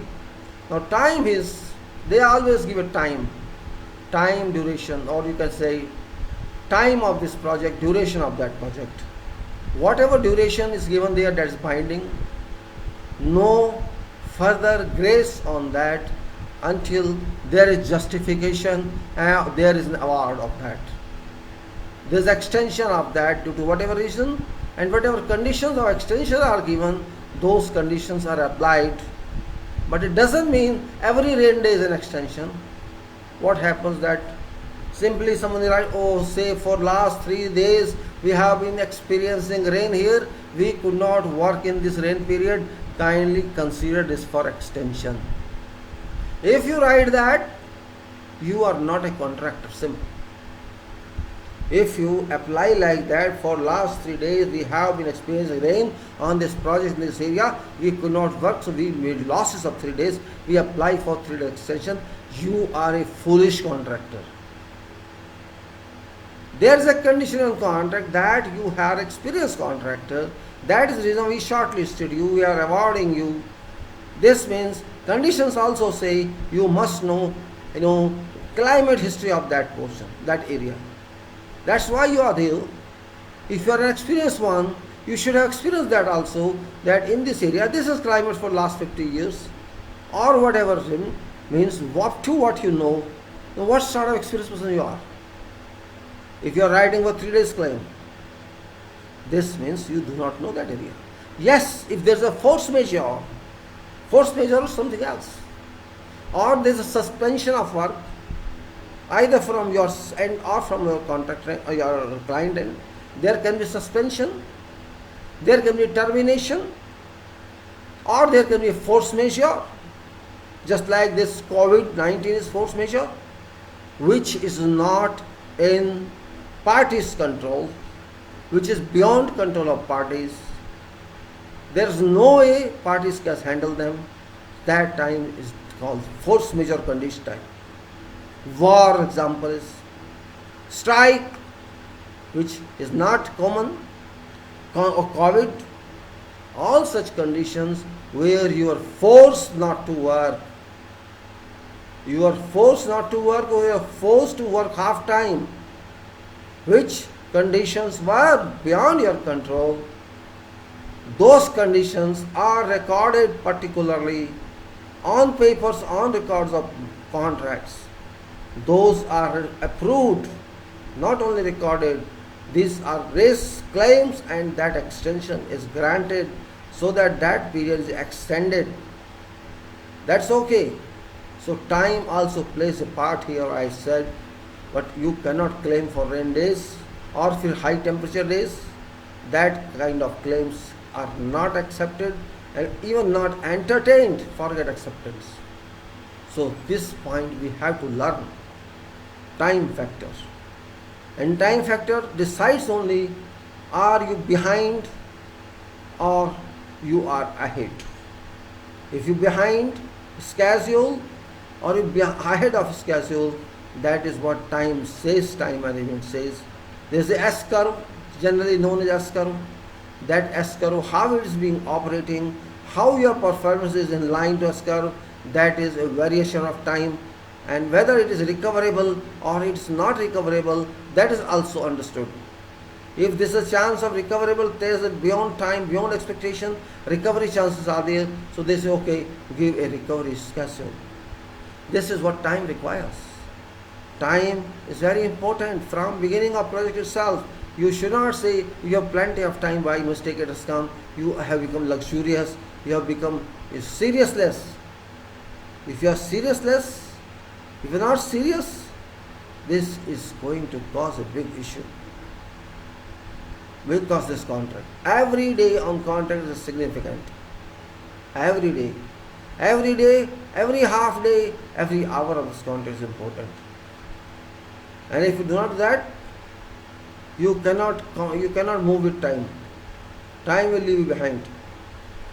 This is, I mean to say, when we say the contract condition says, there is a term, the liquidated damage, LD we call it. Maybe you heard what is LD? It's called liquidated damages. Means if you lose contract time, if you deliver contract in delayed, these damages can be claimed by other party. You are not delivering this in time, so you have to pay me this. A kind of normal compensation or limit of compensation that you qualify for. Means other party qualifies for at your cost, you have to pay it to that, and if you have paid it and you have recovered from that loss, this money comes back. That's also true. That also comes back, and that's also true that you have a chance to take that money back. It can be recovered without any interest payment. That is relating to your time factor. And it should not happen if you are on track. If you claim a time, only then it works, and if you don't claim, it doesn't work. I'm just trying to input to you what actually are dealt with in field on contracts. You cannot get it in a practical understanding because writing so much is very difficult. And you write so much, you will find a thick book of that subject, and when you see a thick book, you will not have any interest in you to read that book or buy that book. But if you hear, you may digest that. So time, cost and quality. Quality is not servant to anybody. Quality does not speak, but it shows its power. And quality of hundreds of items is not easy to be understood by all. How quality works, how quality is managed, this is very, very different, which we have been discussing all through, and we are going to continue that because that is technical as well as non-technical, that is administrative as well as not administrative, that is quality oriented in documents as well as managerial both. Because with that every person is involved. Manager, engineer, foreman, all supervisors and all workers are directly involved at that quality. Everybody should know what should be done. That is quality. It's not simply I know. My knowing is nothing. I am not on site to work for you. Or my engineers know, that's also nothing. They are not full time on site. They come to office and sit and work there. They don't know what's happening. So it's that person who is directly dedicated to site, who is directly responsible for site in details. That person must know that. He may be wherever in the world. That person has to work that. Understand what is quality. And if one understands quality, problem comes when we see there are people who are not very educated, but even then they understand what they have to do because they listen to from others what they have to do. So just keep in your mind, do not keep your mind free of complications. It can't be free, it's always complex. Mind is very complex. Project management, if you define, it is not easy definition. It is a comprehensive definition. You cannot say we will manage. No. You cannot simply say we manage. You may define all this what I said. Yes, you can say from conceive stage to ending stage or completion stage or to operation stage. Why I am calling these two terms? Project management and project operation. There are two terms. One is management of a project. Project means start date and end date, that is project. We say project duration. Whatever duration there is a start day and there is an end day. Both days tell project, define a project duration. And without duration, there is no project. This is first requirement. And when you say end day, next to end day is what? That's the point where you have to understand. Today, this is end of project. Completion of project means out of hand of contracting party, it has gone to honor. That day, all titles go to honor. Whatever titles on resources, whatever titles on materials, whatever title on something a part of contract, that titles are by virtue of law which were till now owned by contractor are automatically, you can say muted to or transferred to owner or employer as first party. So all this ownership goes to first party that day. But what is that day? Question is, what is that day and following day? What for we actually did that project? It should seem your project which you did, you delivered, ultimately has to come to be used by someone. Someone who? Some end user. That person is going to use this. It may be factory owner, or it may be a company, or it may be anything, operation. So that day actually you can say this project which you delivered, from that day onward, since that day onward it comes into any stage which is known as operation stage, operation activity. So your project has been commissioned and being operational, conducted, operationalized. This difference you have to understand. Operation has got no end date, it has a start date. We can say date of handing over, and next day then is date of start of operation. And operation goes to how many years or decades? We do not know.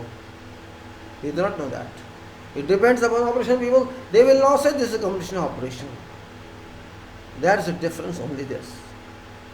We have in our project so much activities, so much transportation of that, but date is undefined for operation. Operation can be forever. It can be for 30 years. For example, operation is 30 years in case of plants facilities. It may be 10 to 15 years in the case of buildings. It depends of that operation is reliever, is a relieving day for you for normal items. For those items which cover warranties, guarantees for 1 year say, or 2 years say maintenance. If it is maintenance, 2 years can be, 3 years can be, which means your project is also discharged on that day. Your project which you did is discharged on day you hand over this, accept the discharge of those items which cover warranties up to say 10 years. So those items still represent project. It doesn't mean those persons should come every day. They can come once a week. It's adequate because they are not working, they are now silent. They have come off this project and operational people have taken over this project. So this is transition. Project is not permanent. Project is temporary entity. Every project is temporary. No project is permanent. But operation is not temporary. Operation is permanent.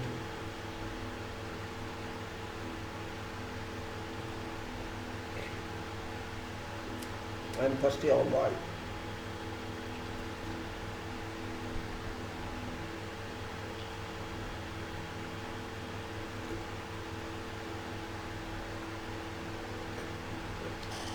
My bottle is very small actually.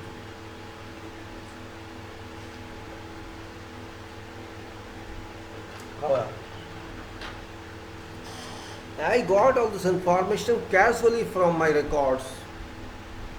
When you read some document or some reference or think yourself, you just see those persons, those professionals who work in operations, for example, somewhere in power stations maintenance, or some factory maintenance, or some industry maintenance or operations. Those people are never laid off. Mechanical engineers, electrical engineers, or electronics engineers who are employed in those centers, or you can say those industries, because it is continuous always. Yes, they have shift time or that time or this time, that is different case, but their jobs remain safe because there is no end date until that industry works, until that factory works. Operation continues and those people are happy with that or not happy, I can't say, but their jobs are safe. While in projects you don't have any fixed job, you don't have any fixed tenure, it's up to construction finishes and handing over that your date is now reached. If you have project end date and you know for no more project in your organization, then you have to sit without work. And if you get some other project, you continue there. So it is clearly defined: operation authority and project authority. This means you can say, when I say project is from conception to end, That is one part, and then unlimited part you have this operation part. So just keep in mind that operation has different role while project has one role. Operation is not having construction role but they having a technological role. They are going to use your structure, and your structure how suits them, time would tell you. Just to constitute background of my talks, I am trying to give you some improvised statements, as I say. Sometimes I don't want to keep in my mind just to give it to you. It cannot be taken out from some book. I know you cannot take out from some book, but if whatever you speak here, maybe it's 25%, if you get it, it's fine. It's not big issue. Means idea must reach you, not explanation. Idea is important. You can explain yourself whatever you think in your language or some other language. Maybe you have to talk to someone else, or you chat with someone else, and you get something more important what I said. That's also nice, because you are developing further. You are developing to this. You are developing on this issue. You are wine funning.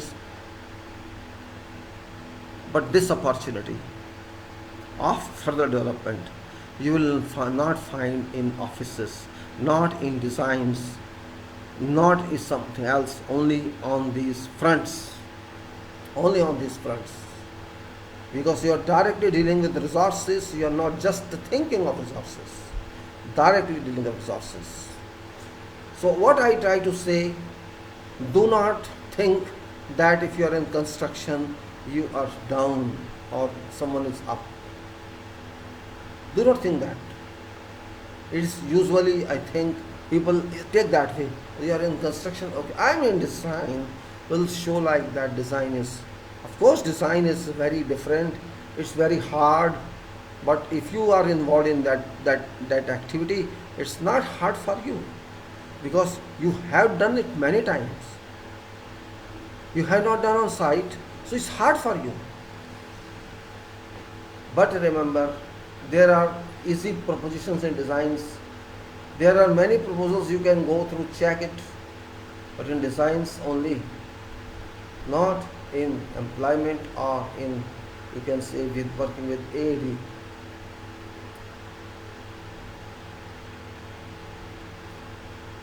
So my explanation is little. Now I come back to our system. I was talking about items, and I think I was there on swimming pools in our last talk. Wait, I think I was in swimming pool. Let me go down and see where this was, Let me see. I was talking of swimming pool yesterday. Compressor foundation. Not this one back. I have to go.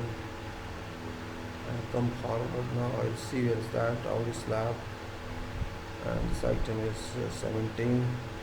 Generator after the foundation works. So it's gone now. I have this swimming pool. There's that. Let me see. Architecture is hardy slab. And is this column works. Okay, then this, and now yes, it is swimming pool now reaching. I just briefed yesterday about this. I think I was reading book for that, but let me just read what said about this checklist for below ground or swimming pool, which tracked yesterday and was at yeah. It is about 25-13 meter size, and this is for local competition. Shallow end is 1 meter deep, while depth is 2.5 meter deep. That's at deep end. Jumping end, and this RCC base and RCC walls, and construction joints and open surface joints, submerged pool lights and internal tiling on shelf surface, pool carpet, changing rooms, etc., etc. All that. And before that, I will also show you some projects which are very important. Actually, I have showed you before that. So that is, let me see, a glimpse of that again. Must be a glimpse of that. Let me show you. Yes, applications here.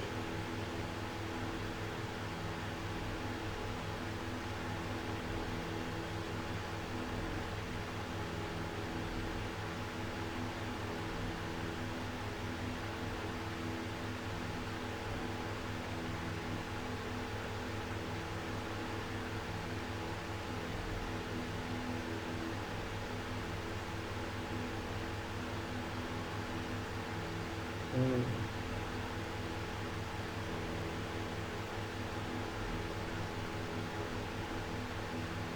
No, not this, not this. I missed somewhere, I think I missed somewhere. Somewhere I missed it. Let me see where it went.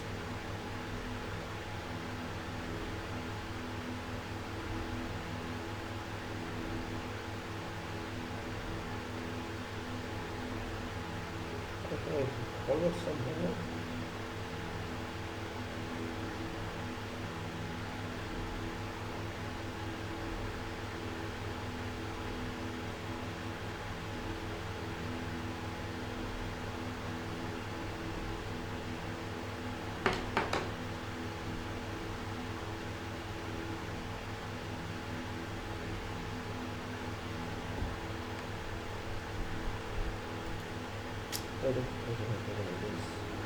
Your career photos involved, so I should like to show actually just remind you.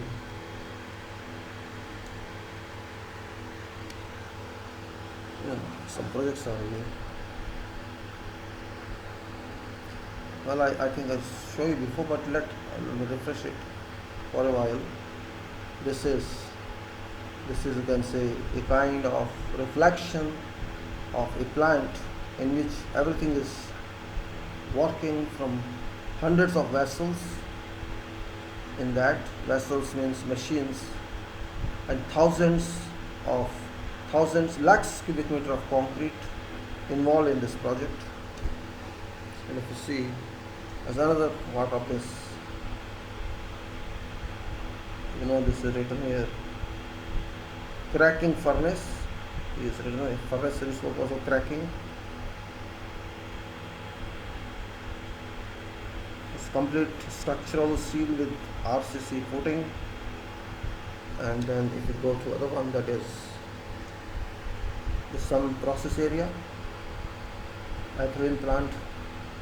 If you see this portion, there are so many equipments here. What I'm showing on left side or right side is a flare tower, and in this there's a blue color and below. This is not swimming pool exactly. This is water reservoir, which for cooling purpose. This is big water reservoir, which takes water from sea and circulates this water to all plants for purpose of cooling, and then recirculates also. And you see these roads, infrastructure, and various other machines, foundations inside. And if you see from top, you'll find a key plan of that. Here is blue color, you can see here, and various areas, and this is your administration areas. So on left side, in between you see administration areas, on this side warehouses, and this is process area. This means how a plant works. And this is and there is a plant one there. You can see same thing here, but in different mode. Here I written something on that. What is that? In sea intake, and then administration area, and this is plant here, and this is also seawater basin. And if you go further, you will find a projection of administration area with complete landscape. You can see this.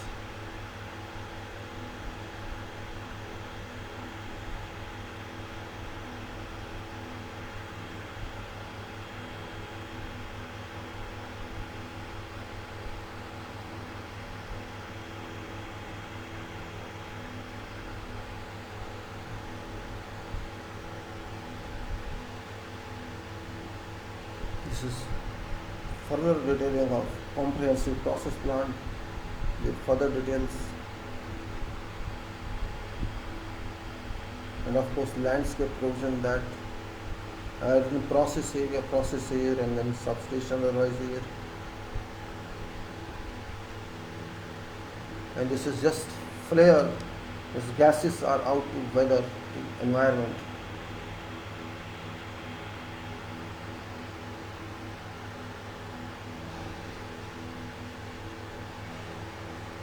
Here this is the outlet of delivery, administration area, and there is outlet. Customer is sit here. Customer receives. Customer is receiving here.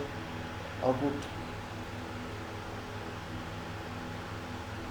What I want to say, if you see here, Where is that? Here, this one. This is your customer output here.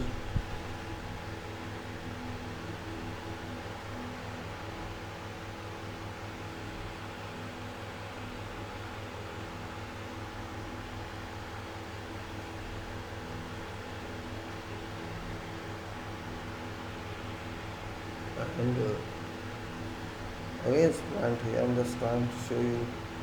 Sometimes sketches are repeating, but doesn't matter. To see, as I was telling you, this is that. You know, and here it is actually. Oh, it's not actually not this one. Yeah, this is your.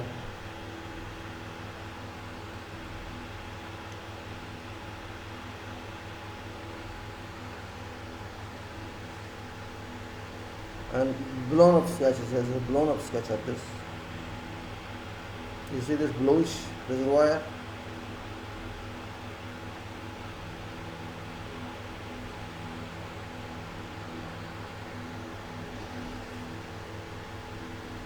This is blow up of a substation building.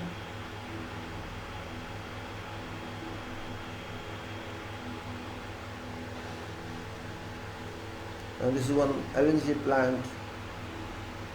It was done in North Sea, Qatar.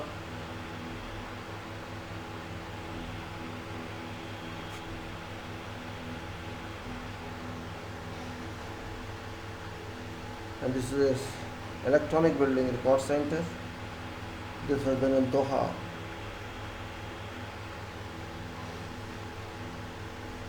And this is shooting range, firing range, for teaching army how to shoot. It's about 350 meters long. Dual chamber this side and controls this side. And I'm just trying to show you some references so that you can understand something. This is a sky sketch from Baghdad. I was known for constructing the top portion of some building here.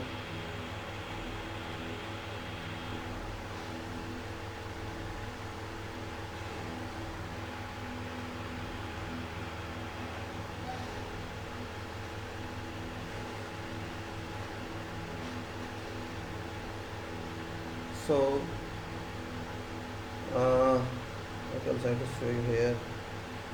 Otherwise, I forget later on. I think I'll take it off now and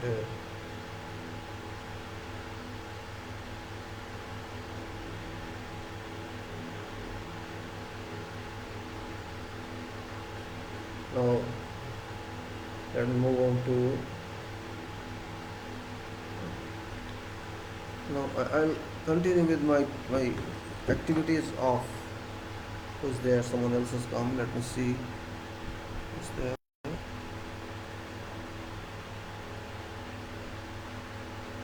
Mr. Mohammed Suhail. Welcome, Mr. Mohammed Suhail. Mr. Katha Patton. Welcome. Ms. Jamil Hussain Kumar. Welcome.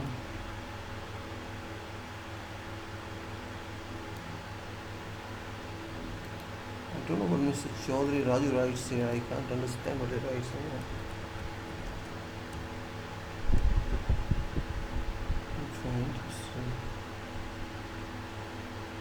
You can see that Chaudhary says you can see that your photo videos sent from Samsung tablet and Texas and interpersonal and communication engineering. What is it? I don't know.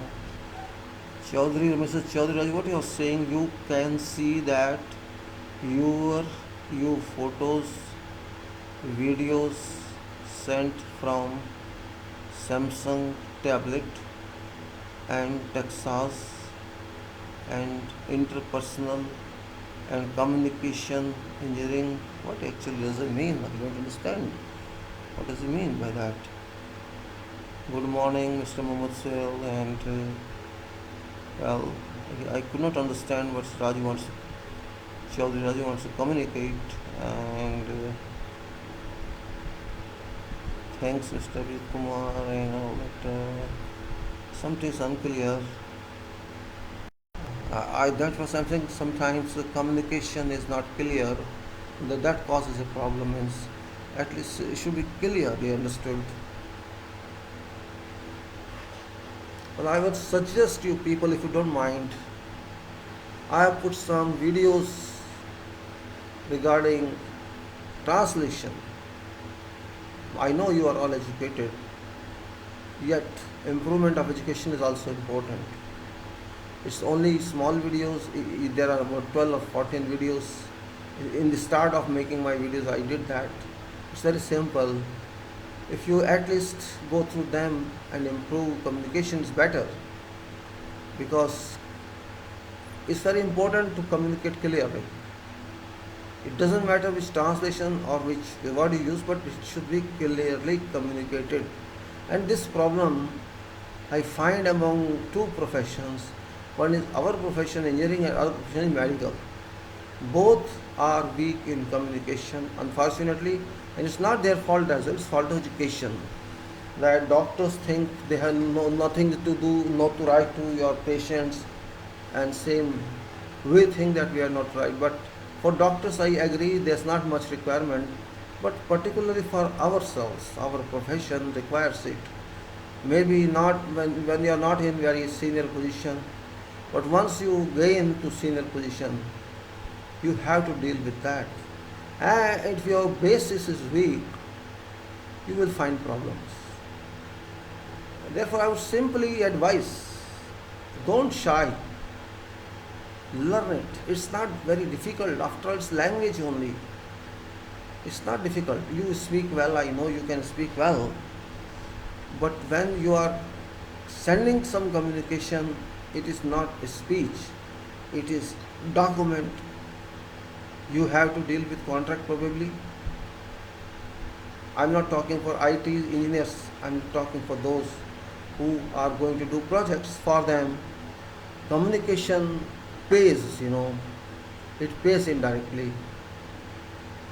If your communication is not clear, other party would abuse your potential.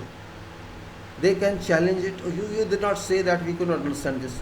Means they will simply say, oh, this is misunderstanding, or this is miscoordination. Better avoid that. When you can pass degree of engineering, or you can pass something else, what is English then? It's nothing. A 2 weeks study can get you something. Well, I'm my advice, I'm not compelling you, because I am finding something that, and that is the only reason I tried to give that. Fortunately, I was having good teacher in my school. Just I tell you, when I was in school, I joined my school. I left my school in 1971. So it was 11 years period. And so when I joined, you can answer 65 or 66 probably. No, not 65. I was born in 55, so around 60. 60. In 1960s, I joined, and 11 years study. I left 71, passing my higher secondary. That was higher secondary. I was lucky to get one very dedicated, devoted, and committed teacher of English, who was very strict, very strict. And I respect him now. That time, we were students, we could not know why so strict. He could use insult students, ask them, come on, raise your. If you have no dictionary, no, don't come to class, get out. If your shirt is not in your pant, then don't come inside. He was disciplined this way, and if you don't bring your dictionary, I don't allow you. Means he wanted to tease all so that you come to disciplined terms. But he taught very excellently, You could not sleep in his class. That sort of teachers were available that time. And now I think even tutors do not teach. If you go to tuition schools, formal schools will not teach. But those who tend to go to tuition, they also don't learn anything. So teaching has gone, the student level has also gone. And I say better use it, improve it. So that's only I'm not saying I know very good English, not that. At least clear English. English doesn't mean grammar. No, it's not grammar or translation. but clear communication without leaving any doubt on what you wanted to say. If you cannot write clearly, try again and try again. Just like when you speak something, you speak incorrect. Second time you speak little better, and third time you little much more better than before. That's what required, because communication is included on management. That is very big role. That communication has got big role in your working. Big role. You cannot understand documents clearly if your picking power is not good or your writing power is not good. You see, explain one thing. I explain one thing. Speaking and writing are different words. Speaking, you can speak anything. By mistake also you say sorry, I apologize. In speech, you in every 5 minutes you speak something as sorry. Okay, sorry gentlemen, I apologize. Again you make mistake and say sorry. So there is a probability of many times submitting apologies without any harm. Okay, I take my words back. You say something, political leaders particularly say something. So these people have learned very well, these political people, how to abuse power. But when it comes to professionals, you cannot say every time sorry. If you say every time sorry, this means you are not worth a speaker. Your paper is not good. Your response is not good. One time, two time, it's okay. But when you are matured, if you say sorry, sorry, sorry, you know its meaning very well. I need not explain. You are paid in profession. You are not doing free. Some part of your salary goes to communication also. And you have to develop that. Engineering you have developed, you understood, you are taught that, but unfortunately English was not your subject, I know. Or it was subject very elementary. There were so many subjects which were not part of your syllabus. You did not learn them, you learned them. You learned them in experience. You learned them in life. You cannot learn everything in profession. For example, in engineering, contract knowledge is mandatory nowadays. Safety is mandatory. Quality is mandatory. And there are so many labor relations, society, other relations. These are all mandatory to become a professional. So when you can learn them in life, you learn this also. It's a question of 2 or 3 weeks only, not more than that. So my suggestion is, clear communication is not easy. I have seen thousands who can speak good command language, though there may be mistakes in translation or grammar. I don't mind that. In speech, nobody minds that. But in writing, it doesn't look nice that you make mistakes. Yes, minor mistakes, okay. But comprehensive meaning must move. It doesn't stop. It should not stop. That documentation knowledge is interested one.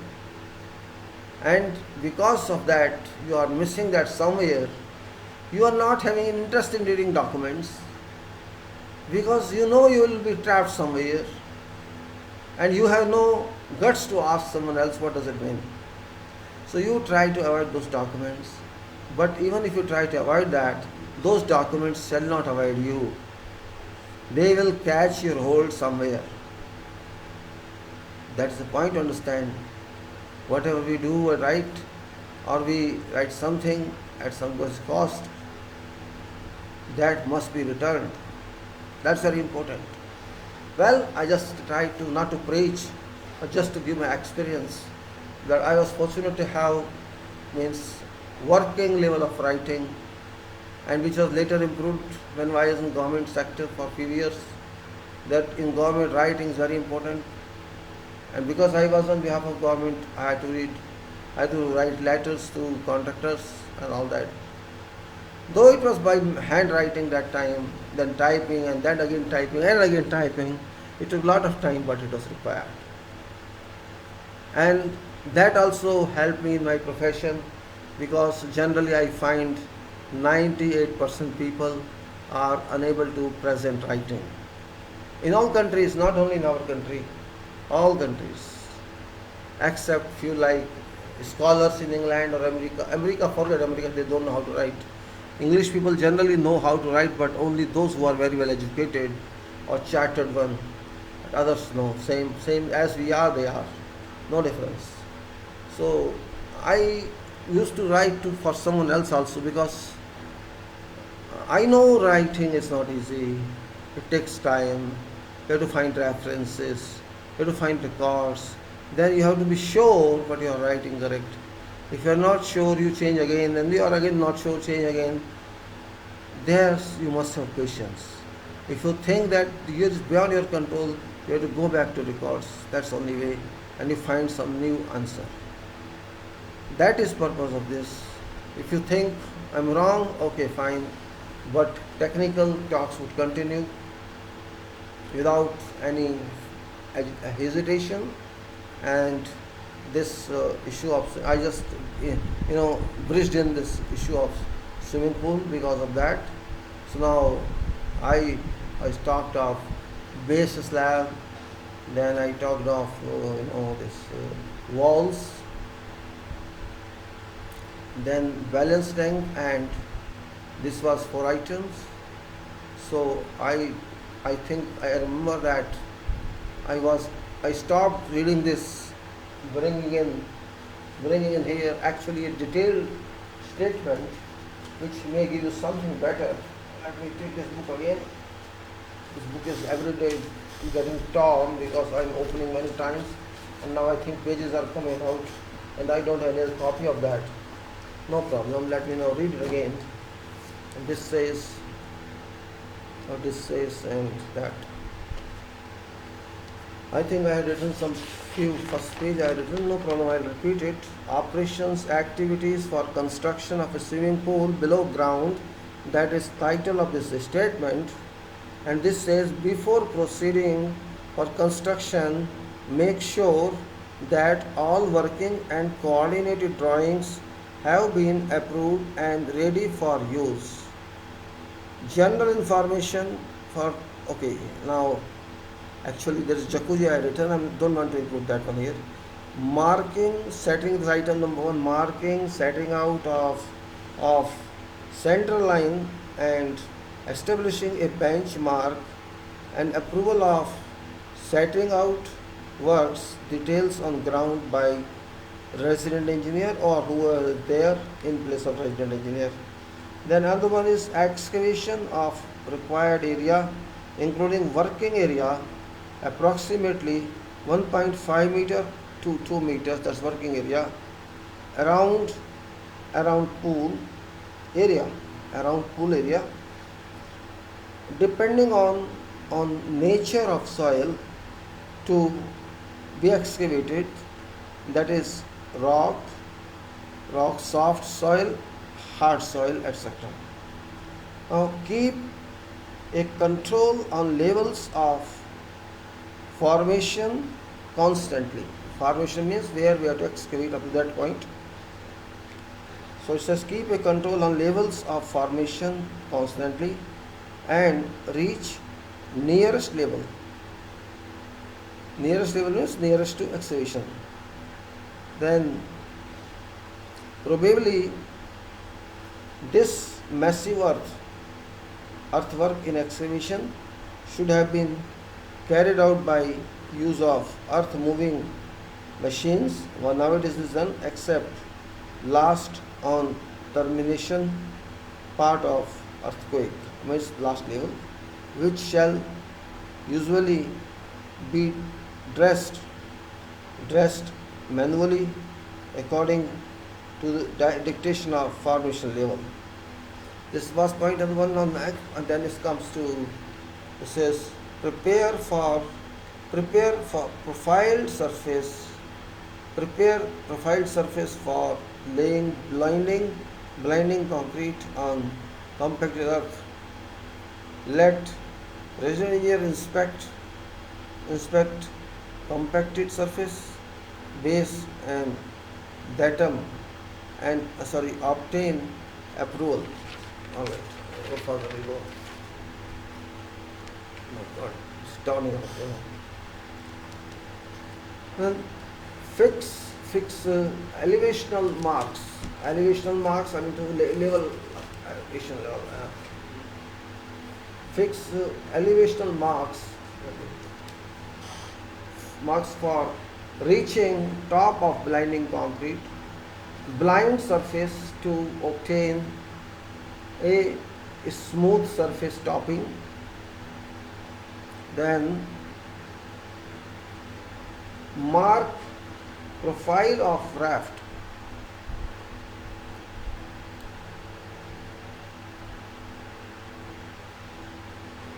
Mark profile of raft and all central grid lines so that marks are visible as projected, having raft base poured, laid, references transferred for work feasibility.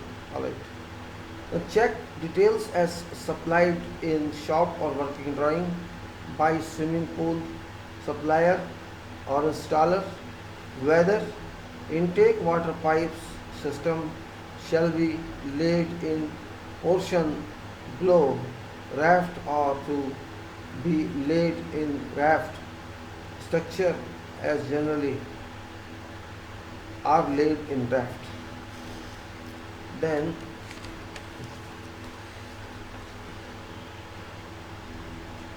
should system be laid on raft?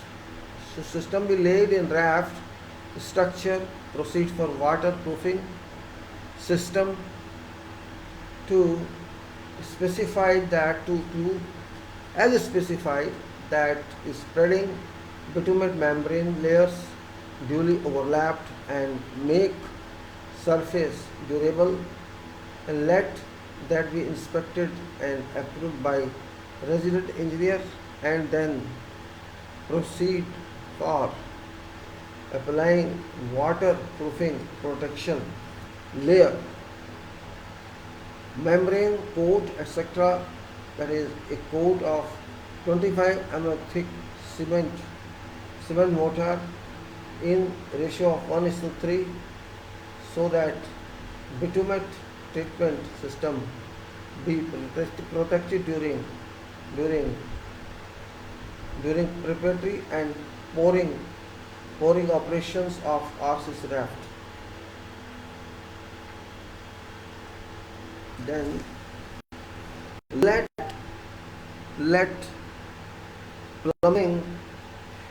plumbing guy or plumber start laying water supply pipes and fixing of water disposal traps per detail provided in approved working drawings, or let shop drawings and post and position on site. Shop drawings and traps and position on site to approved coordinated drawings, and test conducted accordingly to grant the specifications and approved statements. I can't read here. Then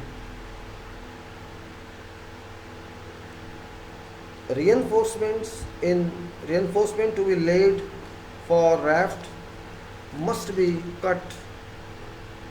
Reinforcement to be laid for raft must be cut and bent according to structural drawings without damaging pipes of water supply during placement in raft.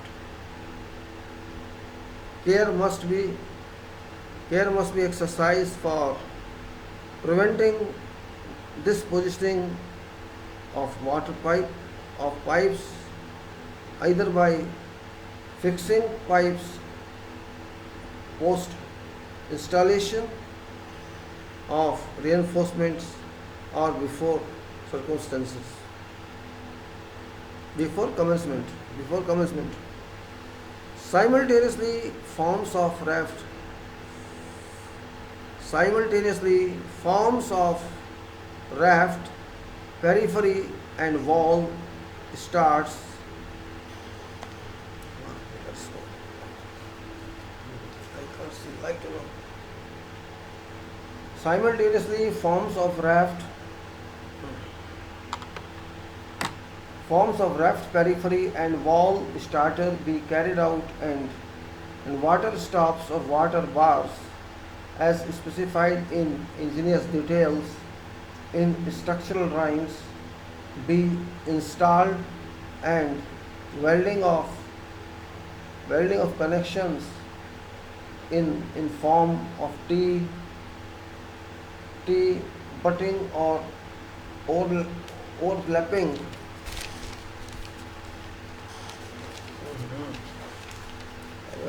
I thought also.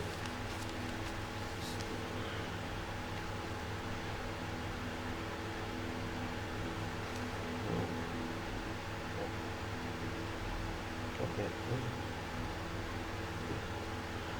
The reinforcement to be laid for raft must be cut and bent according to structural drawings without damaging pipes of water supply during placement of raft. Care must be exercised for preventing the positioning of pipe either by fixing pipes post installation of reinforcement or before commencement. Simultaneously form of raft, periphery and wall starters be carried out, and in water storage water bars as specified in ingenious details. In structural drawings be installed, and working of connections in form of T butting or overlapping as feasible shall be done per specifications and instructions, and approval of resident and structural engineer obtained.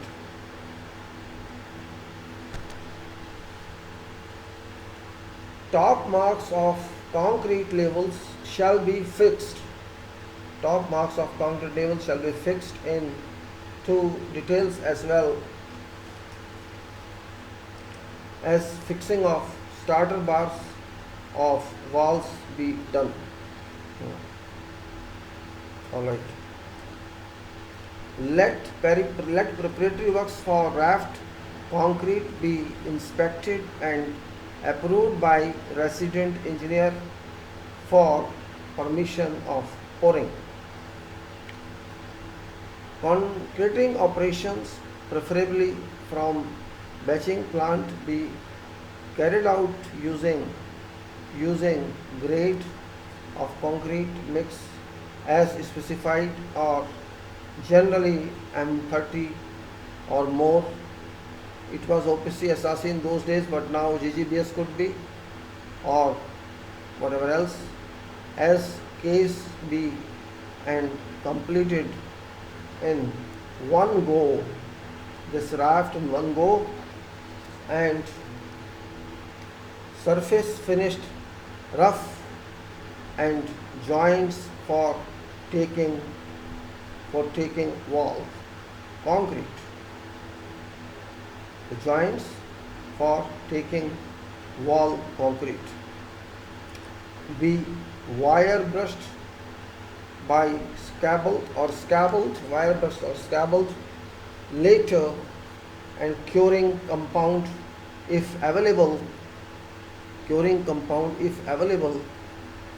and permitted. Spread or slab be cured by spreading saturated Hessian rolls per general specification of concrete.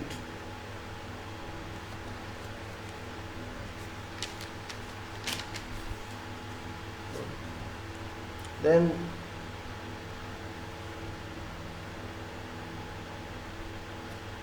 operation of reinforcing steel placement. Operation of reinforcing steel placement in walls shall be started per engineer's details in design and completed works be inspected and approved stage by stage of progress as position of construction joints dictate quantity of work in and out one inspection, quantity of work in one inspection. Construction joints shall be provided per details or as indicated by resident engineer in consultation with structural engineer. Forms of walls shall be fixed per positions of joints. Make use of common sense to repeat one shutter form plate. To complete construction of pool, to construct a pool and balance tanks. During construction, you have to place in position water bar stop. Pump sump in balance tank. Sump is balance tank down pipes to tank down pipes to ring main from overflow drains. Blockouts for underwater floodlights, etc. are as detailed in engineer's drawings and work drawings as approved. By practically coordinating in a coordinated drawing form. Concreting preparatory works are ready for engineer's residence inspection and approval. Concrete shall be carried out according to general specifications and approved. Main precaution to be taken is to avoid displacement of pipes during report, by which one plumber shall have to be engaged, deployed on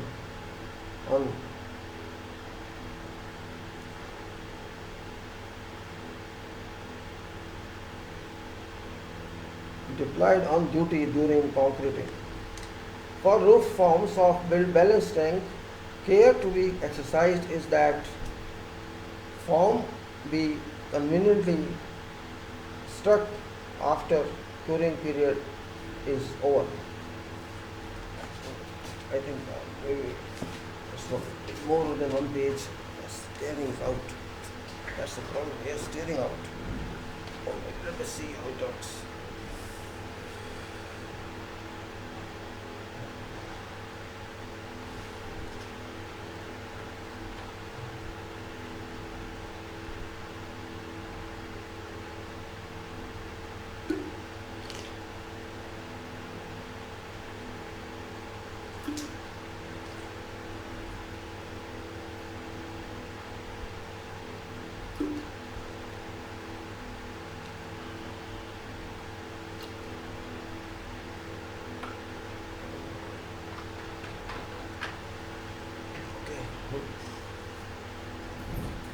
Then let's go further.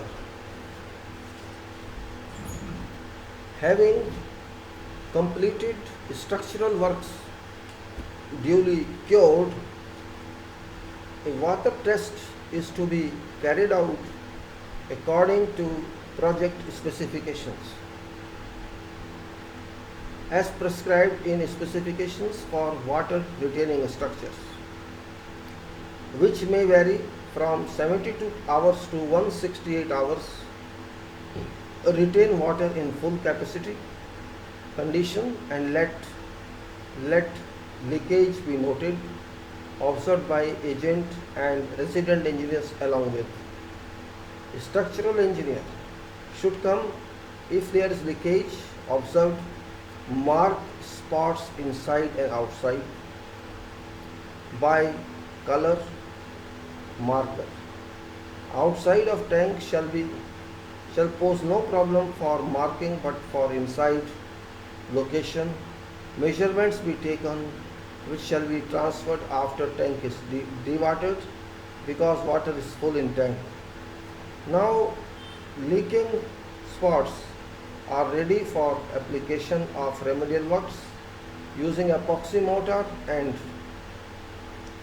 of injections of, as case may be, injections of cracks.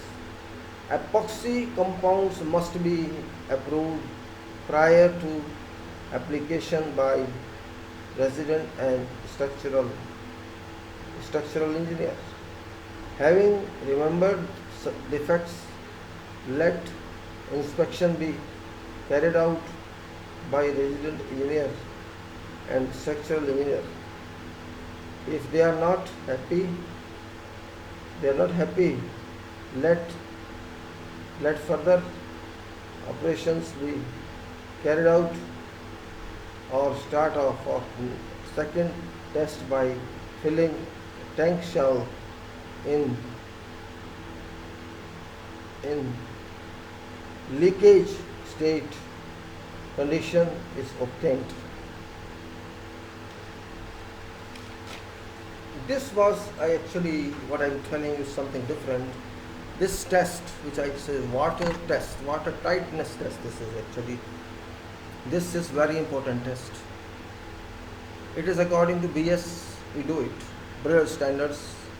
We have to fill water in this RCC container or shelf is filled in, and including balance tank.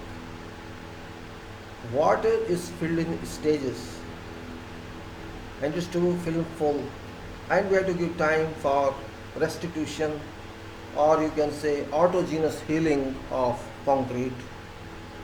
Autogenous healing means it takes some time to saturate itself, but we have to then see leakage.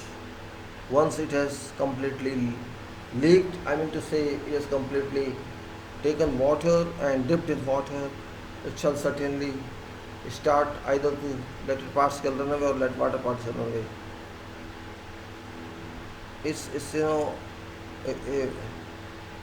completely different management of, you can read BS, that one, and you'll find details of filling. It's not bad, it's an interesting one. And then it depends upon you how you consider that you have to see what percentage of water is lost, what level of water is lost. If it is within limits, it's fine. If it's not limits, it's not fine, and we have to mark losses which are visibly seen. Now, what says? It's very essential to be remembered by site people and agent. Should water test is not cleared in time, that may jeopardize all following operations of swimming pool construction. Therefore, a great degree of care must be exercised by site people and agent during concreting operations.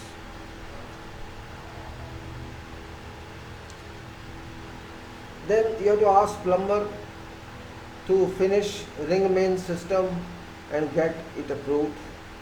Then commence waterproofing bitumen application on walls. Now tank is, walls external. You have to do internal is tiling, so external I'm talking about. You have to fix on site actual level of drain top of walls, enables etc. to enable trailer to understand where first tile from top is to be for fixed. Top should never be a cut or cut line, tile line, as architecturally looks awkward.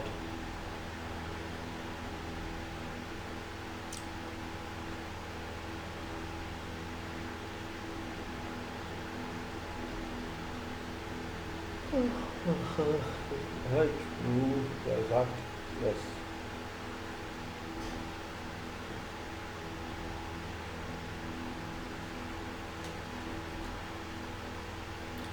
It was having external water frame. No. Simultaneously carry out operations of wall tiling underlayers. Simultaneously carry out, and before this was commence waterproofing bitumen application on walls on external side surface according to specifications and obtain approval. Simultaneously carry out operations of wall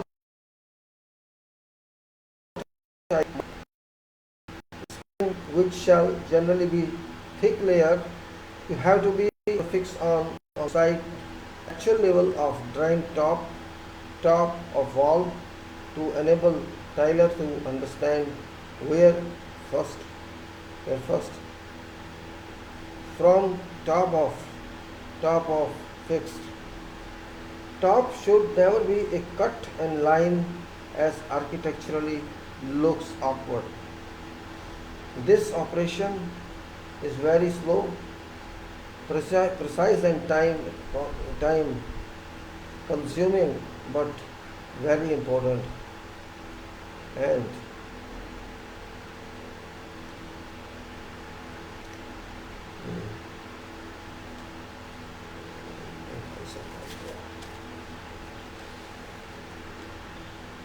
very important and requires constant supervision by competent supervisor or person. Having external waterproofing application been approved, proceed for protective system on bitumen in form of block work, wall or some other treatment as specified in engineer's details, leaving the holes for pipe installed, and then after a few days backfilling can be started for application by specifications. After clearing can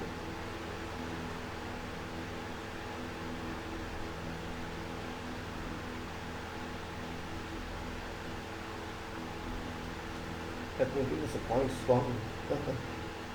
Having external waterproof application been approved, process for protective system of bitumen form of block or block work or some other treatment as specified in engineer's details, leaving holes for pipes installed, and then apply after a few days backfilling can be started per specification. After clearing space and hiatus and having been inspected by the engineer. Now remember, maybe I don't know, it's very boring but it's important, it's very perfectly.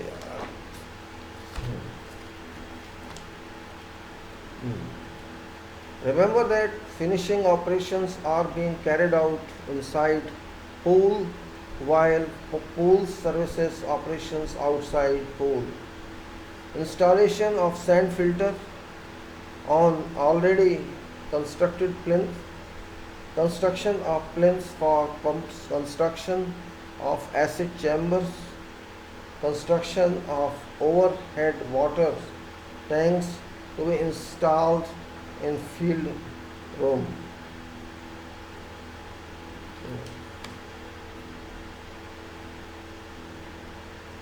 Remember that finishing operations are being carried out inside pool, while pool services operations are outside. installation of sand filter ready, constructed plinth, construction of plinths for pumps, construction of acid chambers, consist of overhead tanks, construction of overhead tanks to be installed. In a filter room, generally overhead tank shall be provided on steel framed trenches. Construction for pipes, electric cupboards, etc. should all be in progress. Sand filter plinth shall take load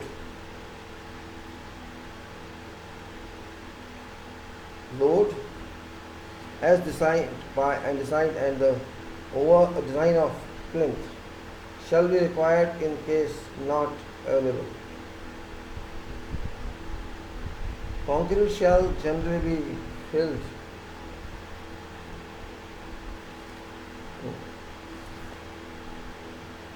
Concrete shall generally be filled in sand filter per specification of supplier of field. Then construction of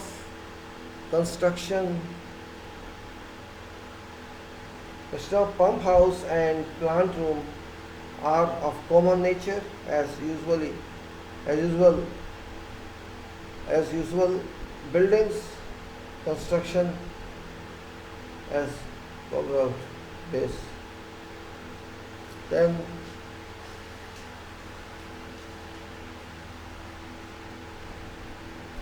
construction of pump house and plant room are of common nature as is usually buildings, so materials are not subject to in this list.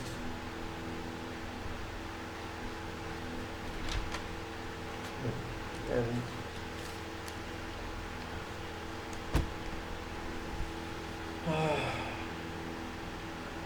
piping operation shall take considerable time, so arrange accordingly. Fix prefabricated drains shall take considerable time, so arrange.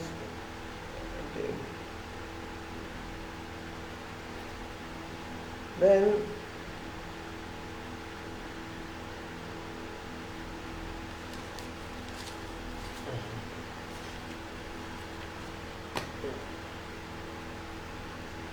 construction of pump house and plant room are of common nature, so it's done. Piping operation shall take considerable time. Piping operation, okay. Then fixed prefabricated drains as supplied with holes, without holes, and current house made of fixed prefabricated drains, prefab drains as supported with holes, without holes, and corners held.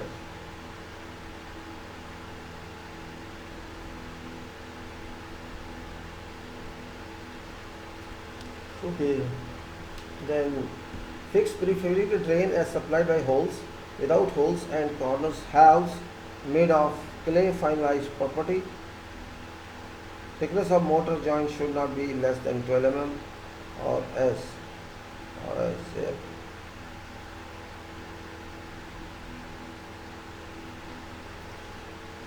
having completed finishing operations, floor and wall tilings, fixing of balance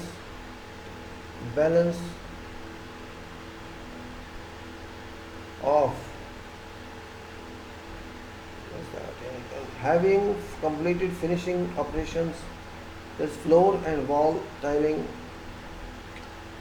fixing of surface drains, floors in balance tank, and usual application of a coat or two of acrylic bituminous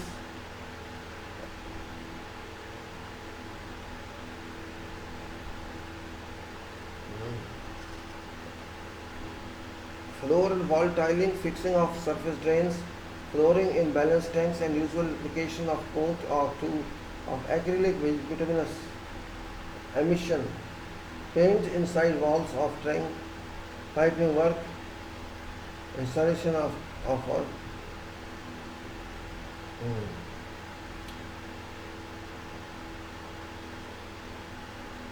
Having completed finishing operations, floor and wall tilings, fixing of surface drains, flooring in balance tanks, and usual application of a coat or two of acrylic, bituminous emulsion paint inside walls of tank, piping work, installation of equipments and plants, fixing of floodlights, wiring and connections, routing of space between surface of light and vehicle.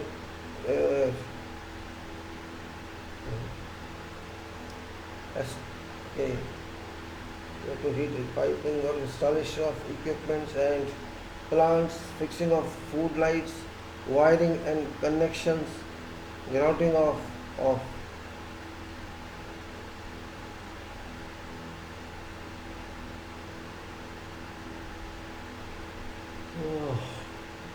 installation of equipments and plants, fixing of floodlights, wiring and connections, grounding of space between surface of light and block out in concrete in the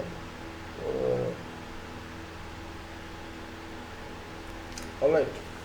All accessories such as step ladders in tank, walls, external isolators and transformers, all accessories within and no general actually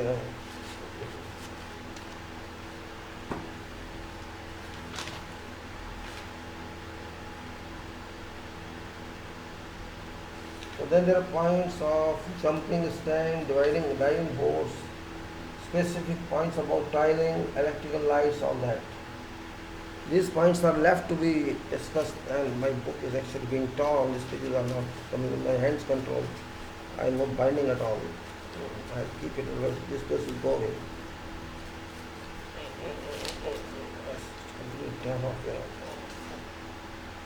I can't handle that.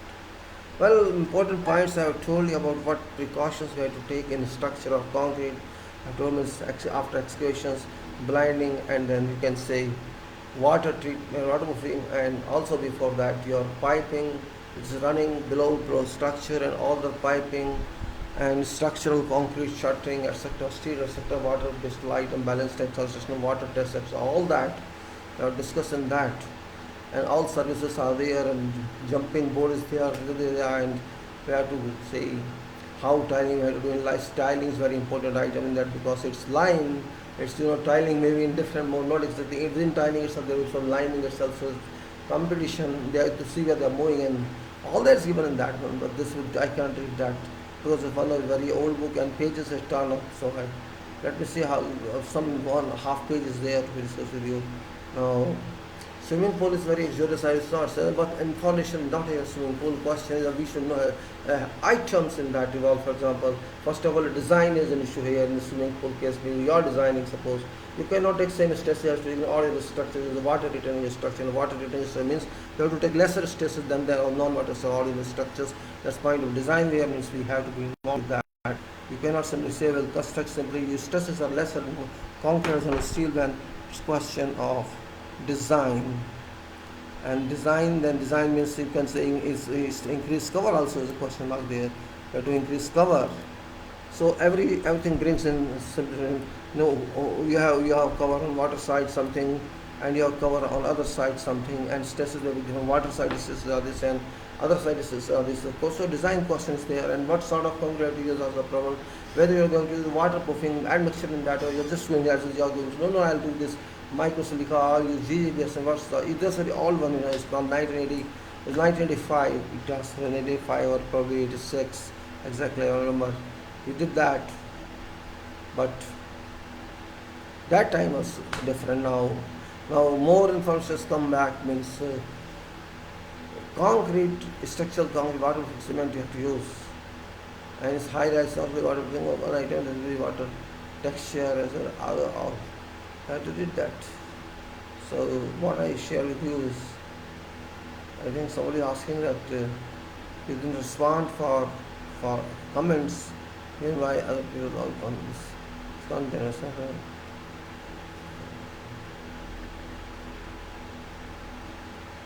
Now all this we have done, a water test and this concrete strengthening and design on that. The walls are of the thick construction joint. We have seen in that construction joints are important item. We understand that, and that's open to sky one. It's not means only balanced tank there is, which is discovered one. So we have just learned means what we are going to do on that. And these items I'll now speak about these items which I was telling. These are the items. Now it says description of this pool. I have already now said basis lab says that check setting out of pool coordinates and their alignments. Now brief description according to what I have noticed that check working area meant for excavation as well as no clash situation with other required buildings such as water supply and service area. Check safety proposals to be installed during excavation. Check coordinated service drawings duly approved or approved. This is that drawing approved. Check internal tiling location setting out in isometric view probably which I shown you. Check location of open drains. Check location of open drains around pool for overflowing water. Check process plant room drawings and locations. Check process plant room drawing and location. Process plant room. Then it says check all coordinations for all such minor structures for services meeting purpose. Check all details tank. Check all details duly coordinated with balanced tank monolithic with shelf. Check balanced tank drawings are ready and coordinate these with our other drawing.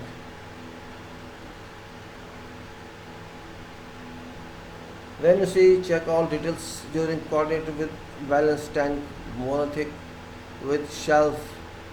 Then check balanced tank drawing as ready. Balanced tank drawing as ready and coordination. These coordinates this effect.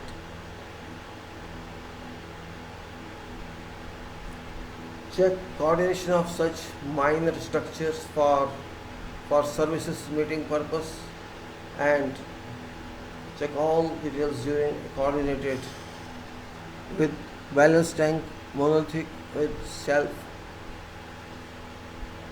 and check balanced tank drawing as already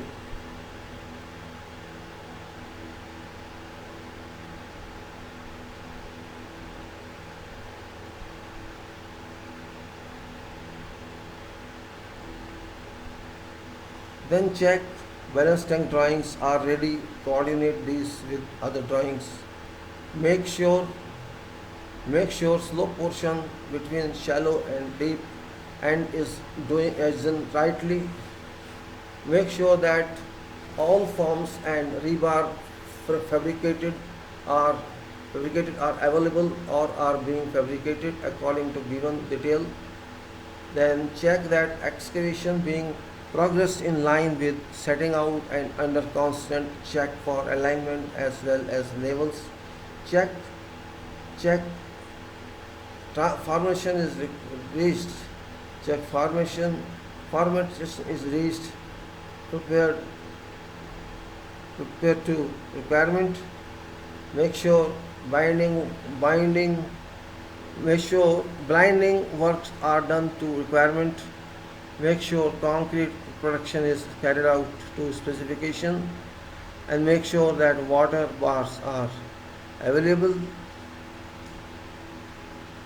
And for CJ construction joint for both vertical and horizontal locations, make sure that water bars are available for CJ or joint for both vertical and horizontal locations. Make sure that these joints are correctly welded by required tool to suit.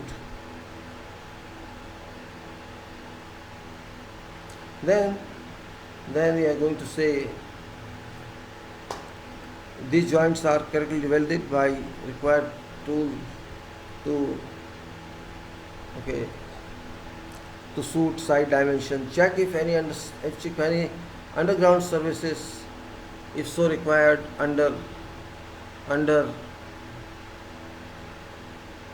compelling situation, otherwise not preferred as a chat. Check all raft rebars to be tuned to design requirements. Check all side forms are erected rightly. Make sure slope portion between shallow and deep along and with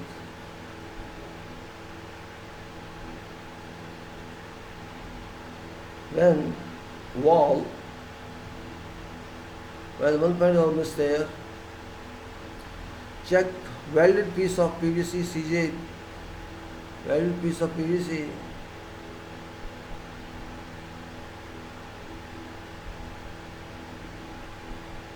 Alright. Now I'm talking to check for CJ are correctly produced through during concrete pros. Walls, this fill activities of walls is says proceed for curing of base slab as well as for walls.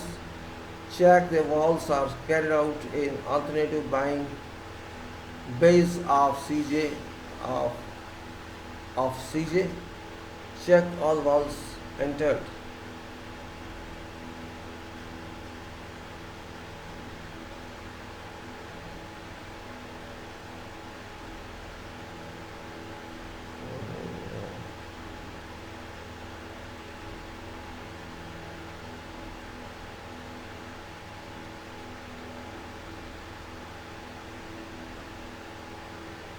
Now, balance tank, we'll go balance tank. Make sure base slab, walls and roof of balance tank are carried out according to drawings with all inserts placed in. Inserts of pipe, inserts of electric or whatever else is there required to design. You have to see that inserts are placed in walls. Embedments is actually they call inserts. All repetitive operations checker requires define other list regards. This is balance tank as small items. Now this is what tank is. Your tank is ready. You can use it for the purpose. This tank means balance tank and spool are together. You need one tank, and there are many other structures on that landscape. You'll say green grass around. You could be and tiling around or changing room or pergola and all that comfortable luxurious items are allowed. But structurally, whatever I want to discuss, done it. Tanks have been put to operation, and it should be protected by fencing. A fence must be there, and entry gates should be there. It's like management like wants us to do that something else. But the way of studying is management is, which is I'm far off. It's not my personal fault, but it's far away. So your swimming pool is a structural unit. It's not brick unit. It's long built unit. It sells something. You are getting in now. We'll say here. You must learn from this what actually you want to say, and that learning is what actually we learn from this pool, swimming pool. Its name is swimming pool, but actually it is water reservoir.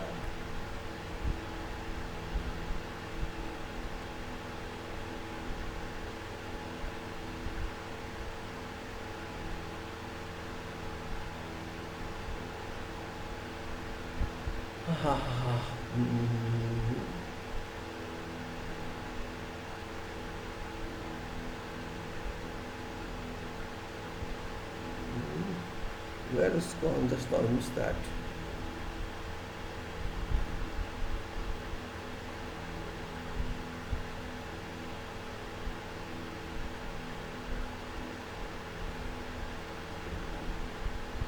Right. Now we'll move forward. I missed this item, something else. The item is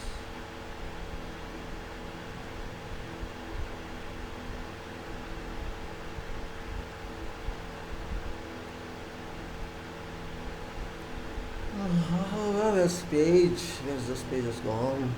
Mhm.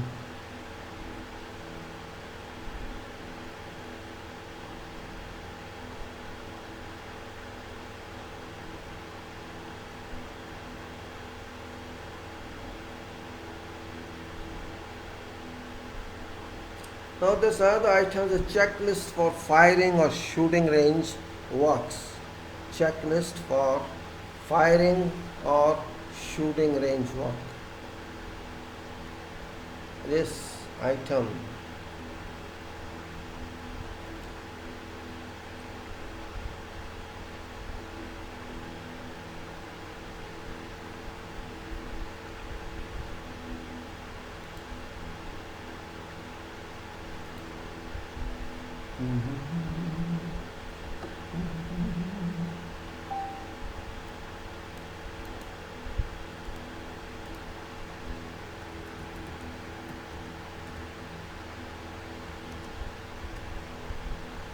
We are going to deal with a different kind of project that's called shooting range or firing range, which is generally meant as a training center for armed forces, where they learn gun firing, shot firing with long distance, say up to 300 meters or more. Well, our concern is not here shooting, our concern is building this non-residential, non-institutional, I mean say, Jimmedaari is not, we have to affect this. Well, it's in army units, one building is there, let us say control building, other building is there, open one, that's 300 meters.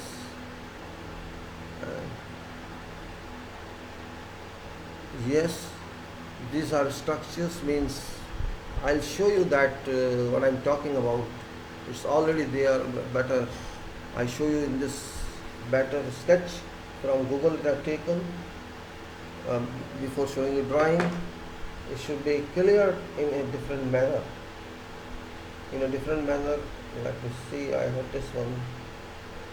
So you comprehend actually what I'm saying.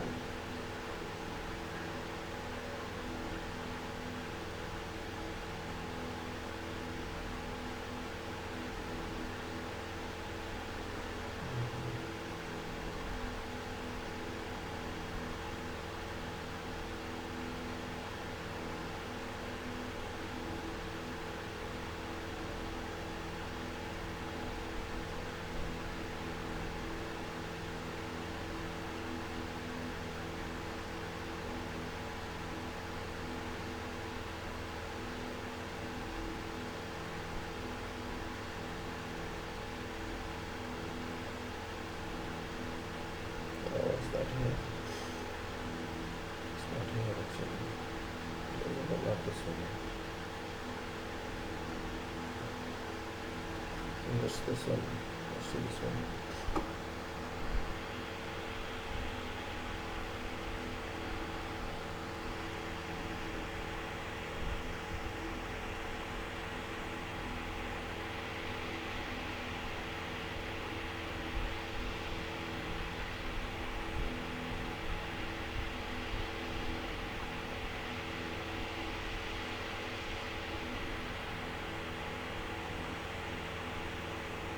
See very closely, you'll find glucose as well here.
shooting range, its purpose, you know what I told you, this purpose.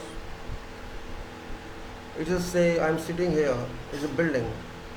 I have some slots here, I can see from that, and I'll shoot. I will talk from here. See, I have racks here for rifles or for that, and there are some barricades here, 100 meter, another 100 meter, then another, and then bullet trap chamber that is.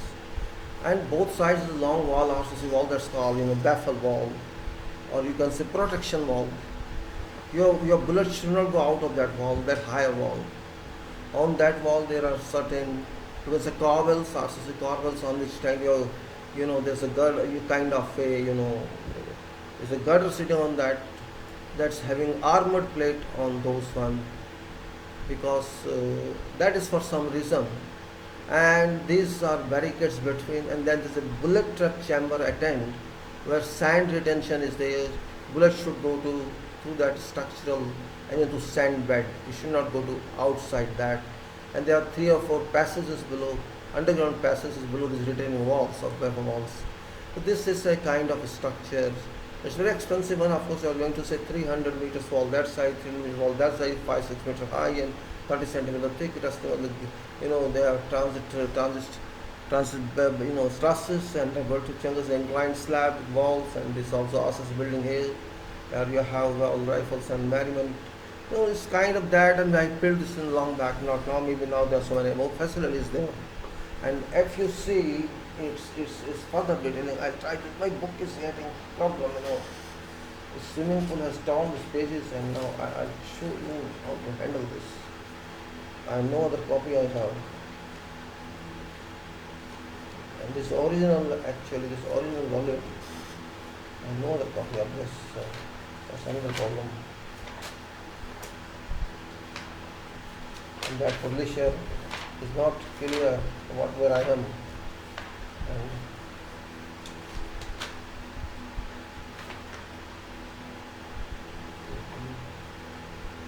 so many sketches in this, and it takes time to find out the sketch.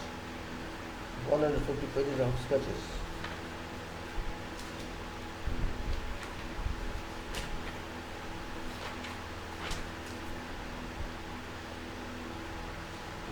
Should be somewhere here. What's that?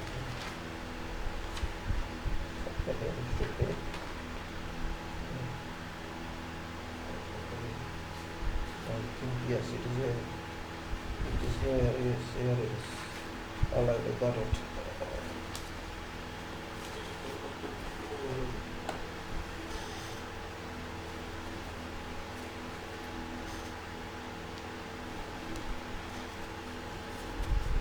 Okay. This is the building here.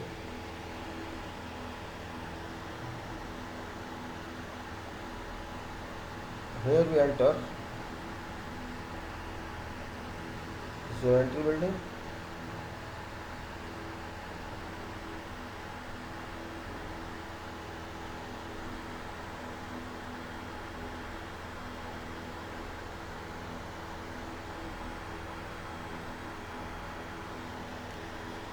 And from there outside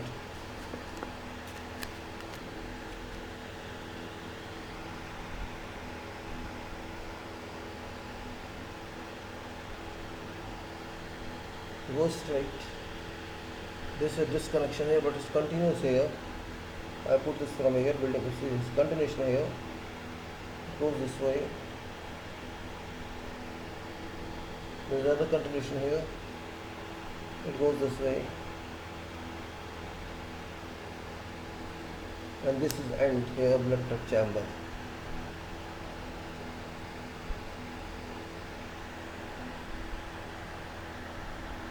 Target pit, and this is bullet trap chamber.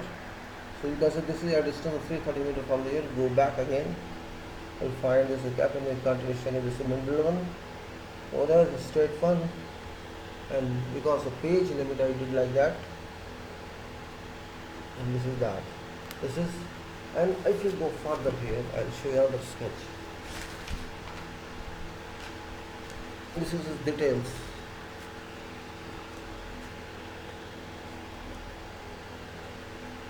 See? This is in short here, in short layout. It's longitudinal I've written here. Let's take a glass here. Longitudinal,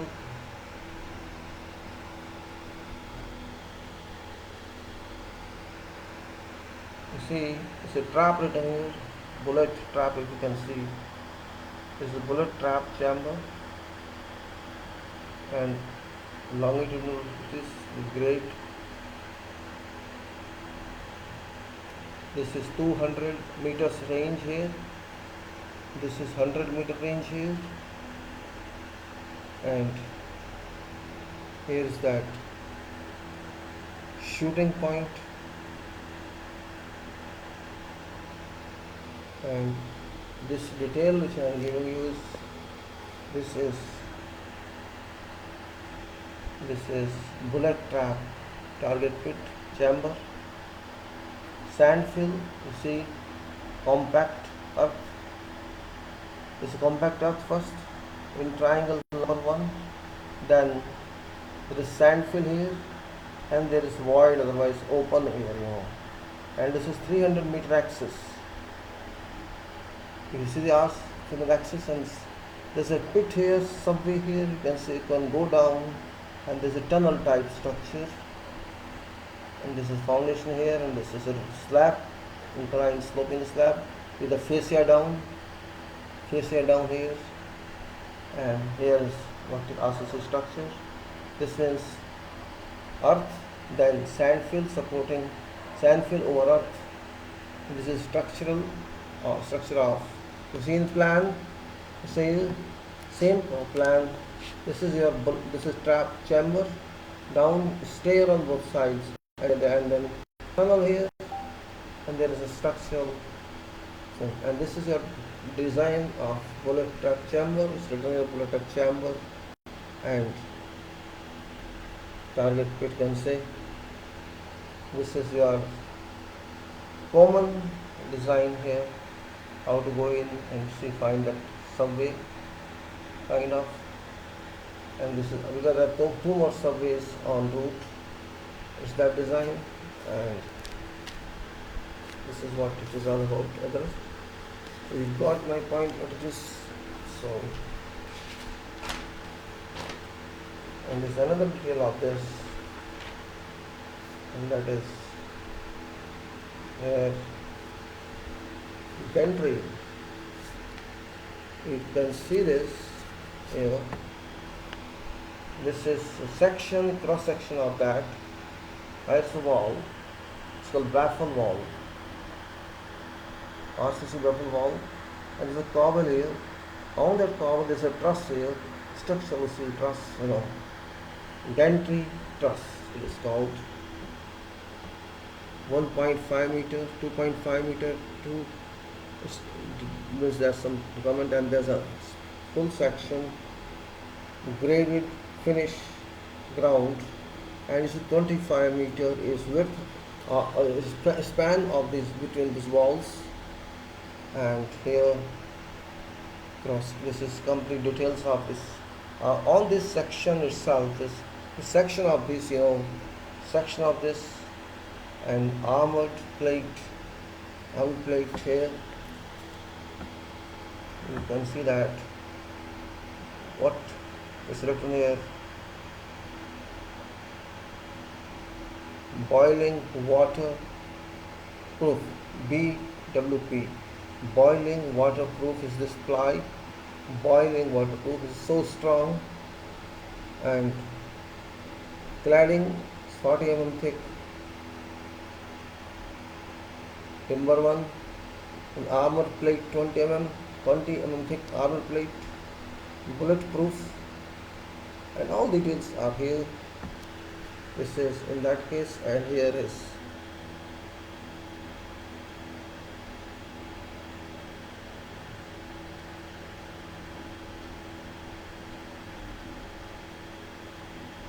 this is internal details of that, and this is building, all building details of that control room, control room details.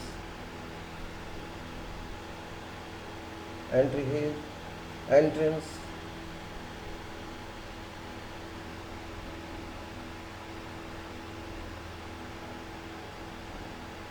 for rifle storage here.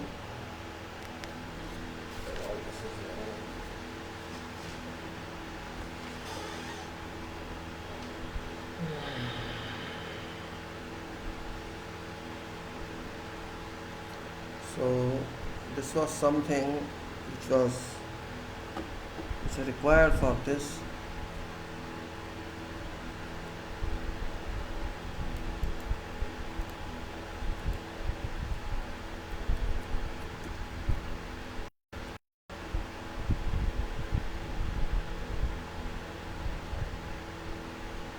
Okay, so this I show to you this important point of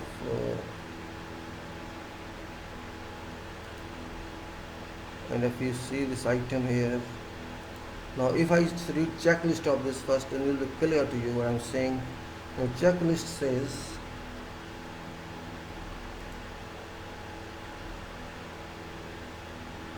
why these files are open unnecessarily, I don't know why these files are open here. Yes, hold on, unnecessary files are opening. Alright, checklist for firing or shooting range. This is an item here, 300 meter long, 25 meter wide range, and components are main building, as I showed you, RCC frame structure, then it is main building RCC frame structure, indoor pistol range RCC frame structure, outdoor shooting range RCC frame structure, bullet trap chamber RCC frame structure, target pits every 100 meter RCC frame structure, underground passage pits every 100 meter RCC structure, baffle walls RCC ordinary thick walls 6 to 4 meter high, means starting with 6 meter going to 5 and 4 higher at start, and then gantry supported on PTFE polytetra, PTFE was a fluoroethylene fluoride polytetra as PTFE, bearing mounted on corbels, structural steel armor plate with waterproof board covering and sand trap. These are again I'm telling you the main building, indoor pistol range, outdoor shooting range, bullet trap chamber, target pit, then underground passages, baffle walls, gantries, plate and sand trap. These are components of firing and shooting range for 300 meters range from building, and these are components. If you maybe you know that before or not, we can know it now, no problem. Now what is spatial structures these are? Spatials are bullet trap chambers, RCC frame structure, target pits is tunnel type, is 100 meters RCC cut and cover tunnel, this is then underground passages, and baffle walls where is RCC thick wall, I mean to say 30-40 centimeter and 6 to 4 meter high, and gantry supports and baffle walls and plate with waterproofing board. That's also important. Gantry supported on PTFE bearing mounted on corbel structural steel armor plate with waterproof board covering. Now these are special structures, and construction of these is very important. If you take for example RCC building, what items it covers, you know it very well. It covers excavation, same as excavation. Actually on this building I face a very important problem. Before going further, I'll just like to remind you what happens sometimes, because it's a very important structure for defense force and also complete defense area, and defense area is always very significant in every country. I face a different type of problem in starting this project here. Well, contract had some limitations. It's the one condition that there's one term called value in contractual language. There was some electric pole overhead lines within 50 meters of its location, and nobody cared overhead lines going We have our drawing, we have our layout on the drawing. We did survey work on that and located these points, and our consulting group, that is the car consultancy group, I think Rice Ali Partners, so I don't know which one is there. Rice Alice Partners were there. They approved, start that. The excavation started, continued excavation. A couple of days, Rice just came and said, no, it's all wrong, do it again. What do you mean by that, do it again? No, there's a problem in this, there's an electric pole here, high over voltage line, and just measure how many meters from your building, and you say it's less than 50 meters, so that's the problem. What problem then is, there's a law in this land that it should be 50 meters off that point. You cannot do anything, you cannot construct anything within 50 meter premise of that pole. Well, we were not aware of that, but you are concerned, why you allowed that? Yes, because you approved. No, even if we approve, doesn't matter. It's your responsibility. It's our responsibility. Yes, it's your responsibility, because you are a contracting company. Oh, I see. Yes. You stop this work. I was a young baby, I was not very senior. Confused means start this option is stop this work. What to do then? He ordered, means issue it is. It's an issue. Okay, fine. He stopped. Suspended, work suspended. Suspension of work. Maybe you are not aware of that. It's a contractual issue then. Suspension. So there are two issues. One is pole, stop work, and suspension. We stopped that work. So big conference started. Army court sat. He told us, this engineer told us, you are a contracting company. It's your duty to read contract. It's your duty to operate clauses. It's your duty to deliver right work. And I asked him, what is your duty?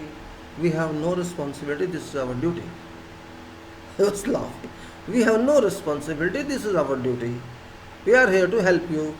This is English treatment. We are here to help you, no problem. We will help you, but we will not take any responsibility. And that's a fact. That's a fact also. They are not responsible. Their responsibility is no responsibility. Simple. Then, means you feel stress of how this means. What is this starting work? You can't turn side. You send this labor there, send this labor, use the machine there. However, to send out to start that and start that, he just shared his responsibility all the way out. Army judge asked me, did you get writing approval of excavation? Well, just goodwill? No. I want proof.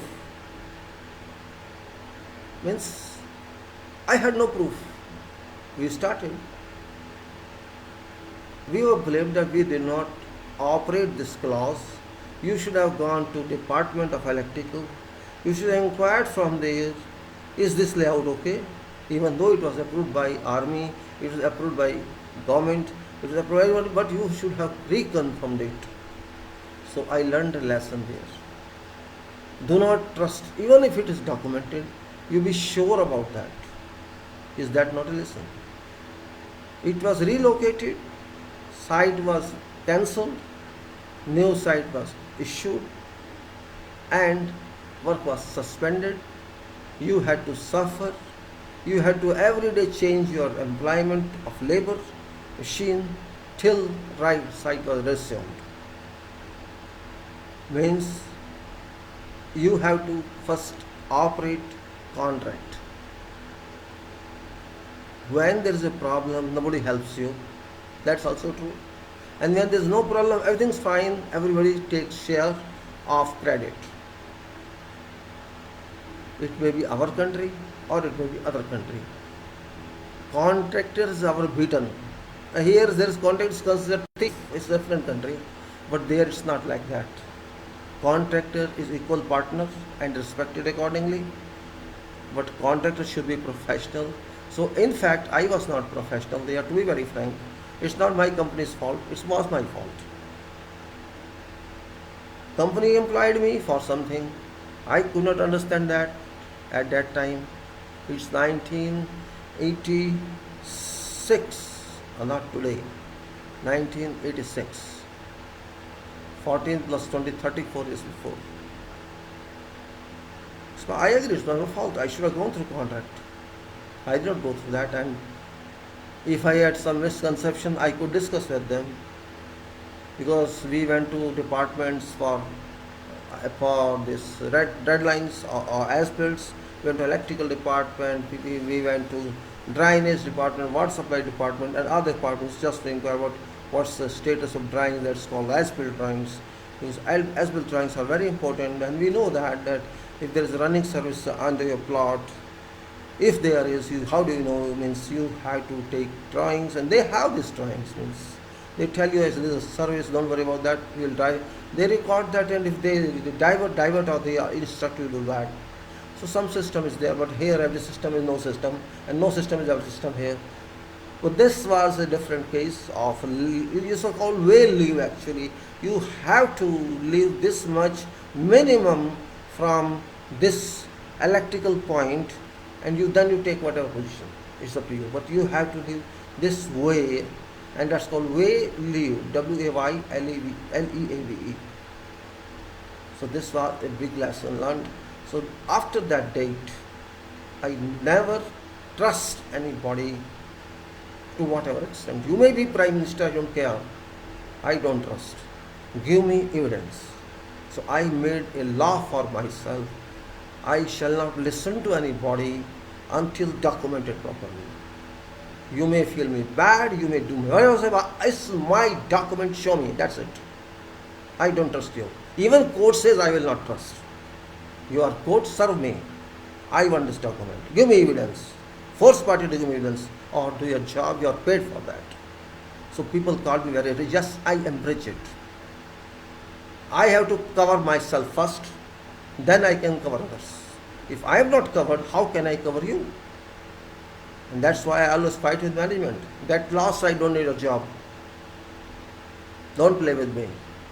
If I'm a professional, use me as professional. If you want to buy a monkey, hire a monkey, finish. This is English trend. My monkey, your money, let is a monkey. Let monkey work for you, I'm not monkey. So that trend you generate when you are beaten in life.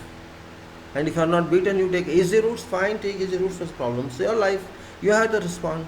It's your respect, your image. I consider a person who is very polite, who is not aggressive, who is very, I don't think a civil engineer, finish. Okay, you may be any get lost, I don't need you. If you can't fight, if you can't have veins, you don't have enough veins, you cannot have blood pressure, you are not civil engineer, you go and sit in the office in air conditioning, that's all. Civil engineer is a fighter. Civil engineer is a police. Civil engineer has to learn every act, because you are delivering something forever. You are not signing a file. You are making a building, a structure that will be used forever. So we have to keep that in mind. We are not producing Amul milk. We are not producing some sweet. We are going to give you a structure in which who shall live, we do not know, but that structure will be there. That mental development we should have, and that is where I am struggling for project management and quality. Every act in engineering is quality act. Until you do not understand this, you don't waste time in civil engineering, join something else. Civil engineering is father of engineering, just remember. Without this, you cannot do anything. You have to, even if you have to construct a toilet, you need every information. Only then you can construct a toilet. Otherwise, you cannot construct that. You have to see what is below earth, in that case, what is below ground. If there is any possibility of a septic tank or no, what sort of nature of soil is, even if it is a toilet. Otherwise, you waste your money without doing anything. It is engineering It is genius work. And if you are not there, there can be nothing else. If you want to convert a forest into a city, it is you. If you construct, a woodland, a desert into city, it's you. Tell me any place you can do without you. Others would follow you. Until there is a survey done, the aggregate lead can mechanical engineer procure tracks and fix? Never. That's why I say, you all follow us. You may be electrical, you are our colleagues, we know you are attached to us, but all others are distant professionals. They have nothing to do with us in beginning, later on they come. So if I am dead, all of you are dead. Finish. You have to measure your importance this way. This is management measurement. Do not underestimate your efficiency. Do not underestimate your value. If somebody underestimates, let him go where he wants to go. But I have to do my work. And there I say, if you compromise, you support all those robbers who are robbing. Your education is for helping them, okay, that's up to you. If your education is for making something good, it's you have to decide. Your work shall decide what sort of your character is. If you want to help a robber rob, it's you. If you want to kick a robber, it's you. Your rigidity attitude shall decide, which is not happening. If engineers are compromising, there's no development, believe me. There's no development. So that's only purpose. I try to project myself into this arrogance just to let others share what I think. Maybe there are many people who don't agree with me. I also don't mind. I least bother about somebody who doesn't agree, because facts cannot be changed. Facts are facts. Being engineers, it's our duty to take care of our people, to think of our resources, to maintain our machines properly, to maintain our workers properly, to look after their accommodations properly. This is our duty, because we are dependent on them. Workers are not healthy, they do not work, your machines cannot move, your site cannot move, even if you have money. You cannot move that. So we have roots of our tree, and these are resources. These are equipment and equipment operators. These are workers who work for us in sun. Don't underestimate that. Let politicians underestimate it. Let others underestimate it. We won't underestimate it. You have to fight for them, because they listen to you. If you value them, if you help them, they would do whatever you want them to. It doesn't matter if they belong to our country, from all over the world. It happens. All over the world. You talk to whoever. Every worker wants trust. I have seen that. If you are stayed with them, they are stayed with you. If you are not stayed with them, they are also not stayed with you. If they are not stayed with you, means you are losing your efficiency. That person will not work for you fully. That person will watch video on site, and when you see them, that person will work. If you want that type of management on site, it's you have to decide. That's where management lies in. This is real management, to deal with resources, and most important is human resource. It may be staff or it may be worker on site. If you don't understand your staff, they won't work for you. It may be from whatever nationality. Nationality is not a question here. You have to work with multiple nationalities in this world now. Time has changed. Therefore, management has also changed. It's not that old obsolete management written by some Gora or some Kala and we just follow that. That's not work. We have to decide ourselves. And that's on circumstances that pull your formula. Circumstances have changed, and now particularly in this environment of pandemics, it will further change, because mindset of people shall change, shall be changed automatically when question of life comes in. What happened this way in our country is very, very, regretful that we could not think of human resources. We, we treated them as if they are animals. And really, this is not management. No civil engineer is talking for them, unfortunately. No engineer is talking for them. They are talking for government, and I really don't like this. Why should we talk for government? Why should we not for this asset which develops our country? Government shall not develop our country. This personal makes my house, this personal makes your house. You may have money, but you don't have physical power. Only these people construct that.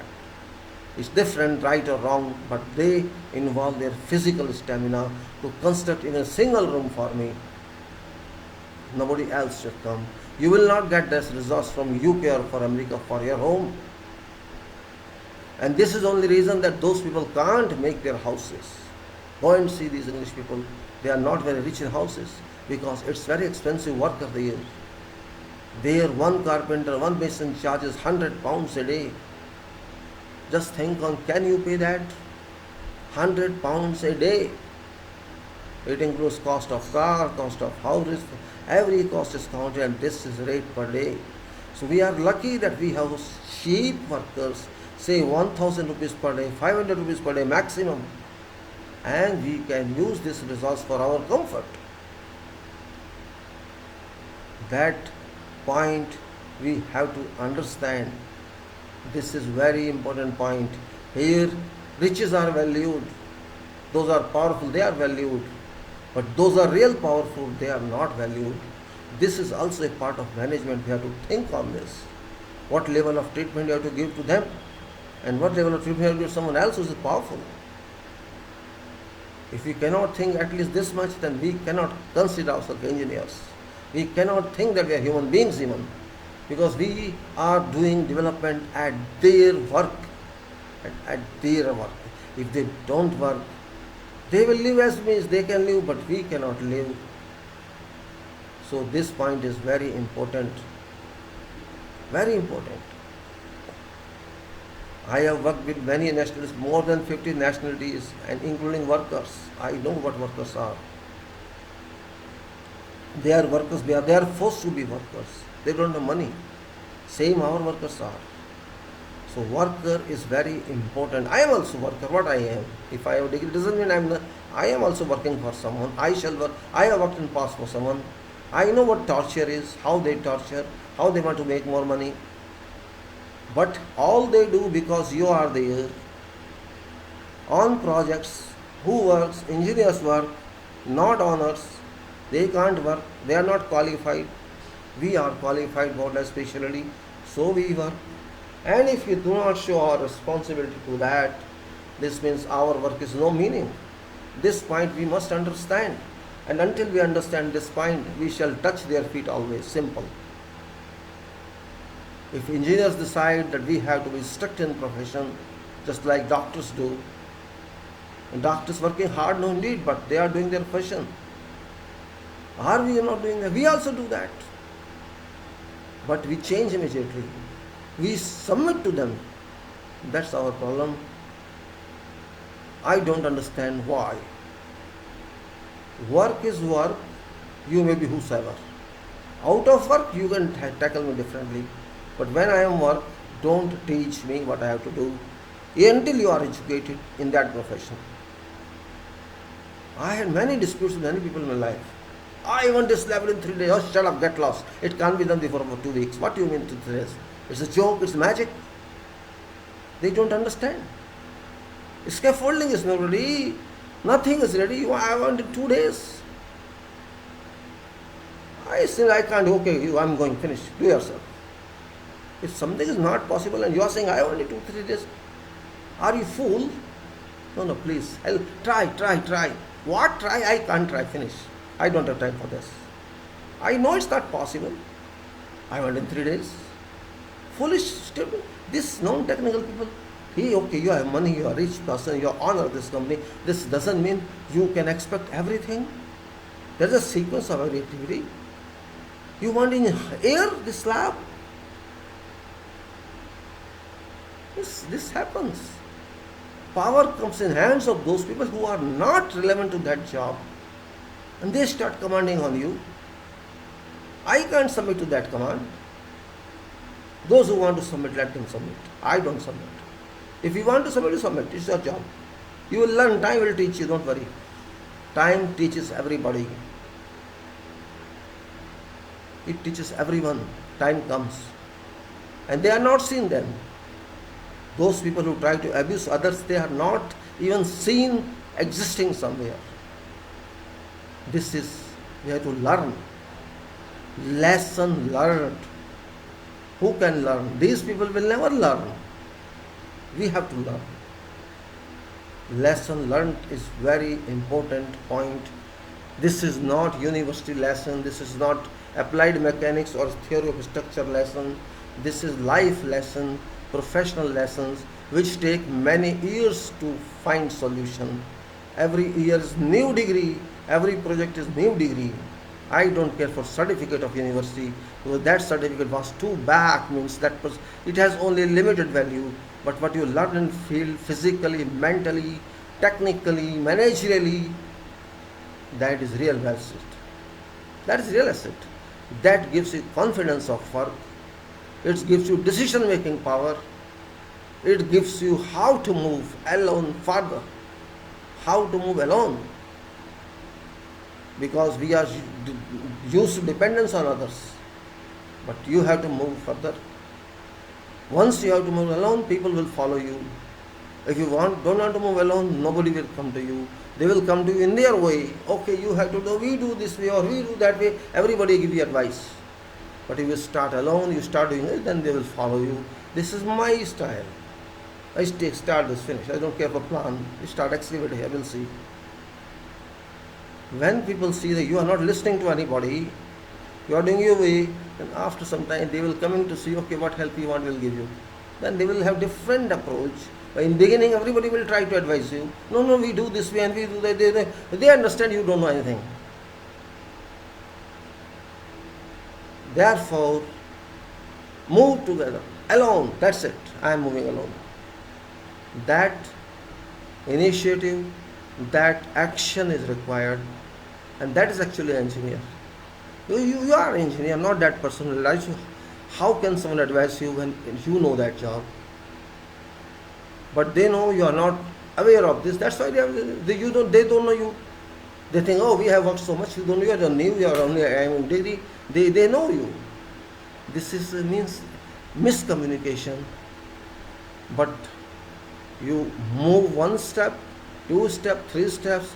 They will run behind them. Not before that. And same thing means, what I am saying is confidence building, trust building. Until you build your position, they will abuse you, and once you build your position, they will respect you. So simple.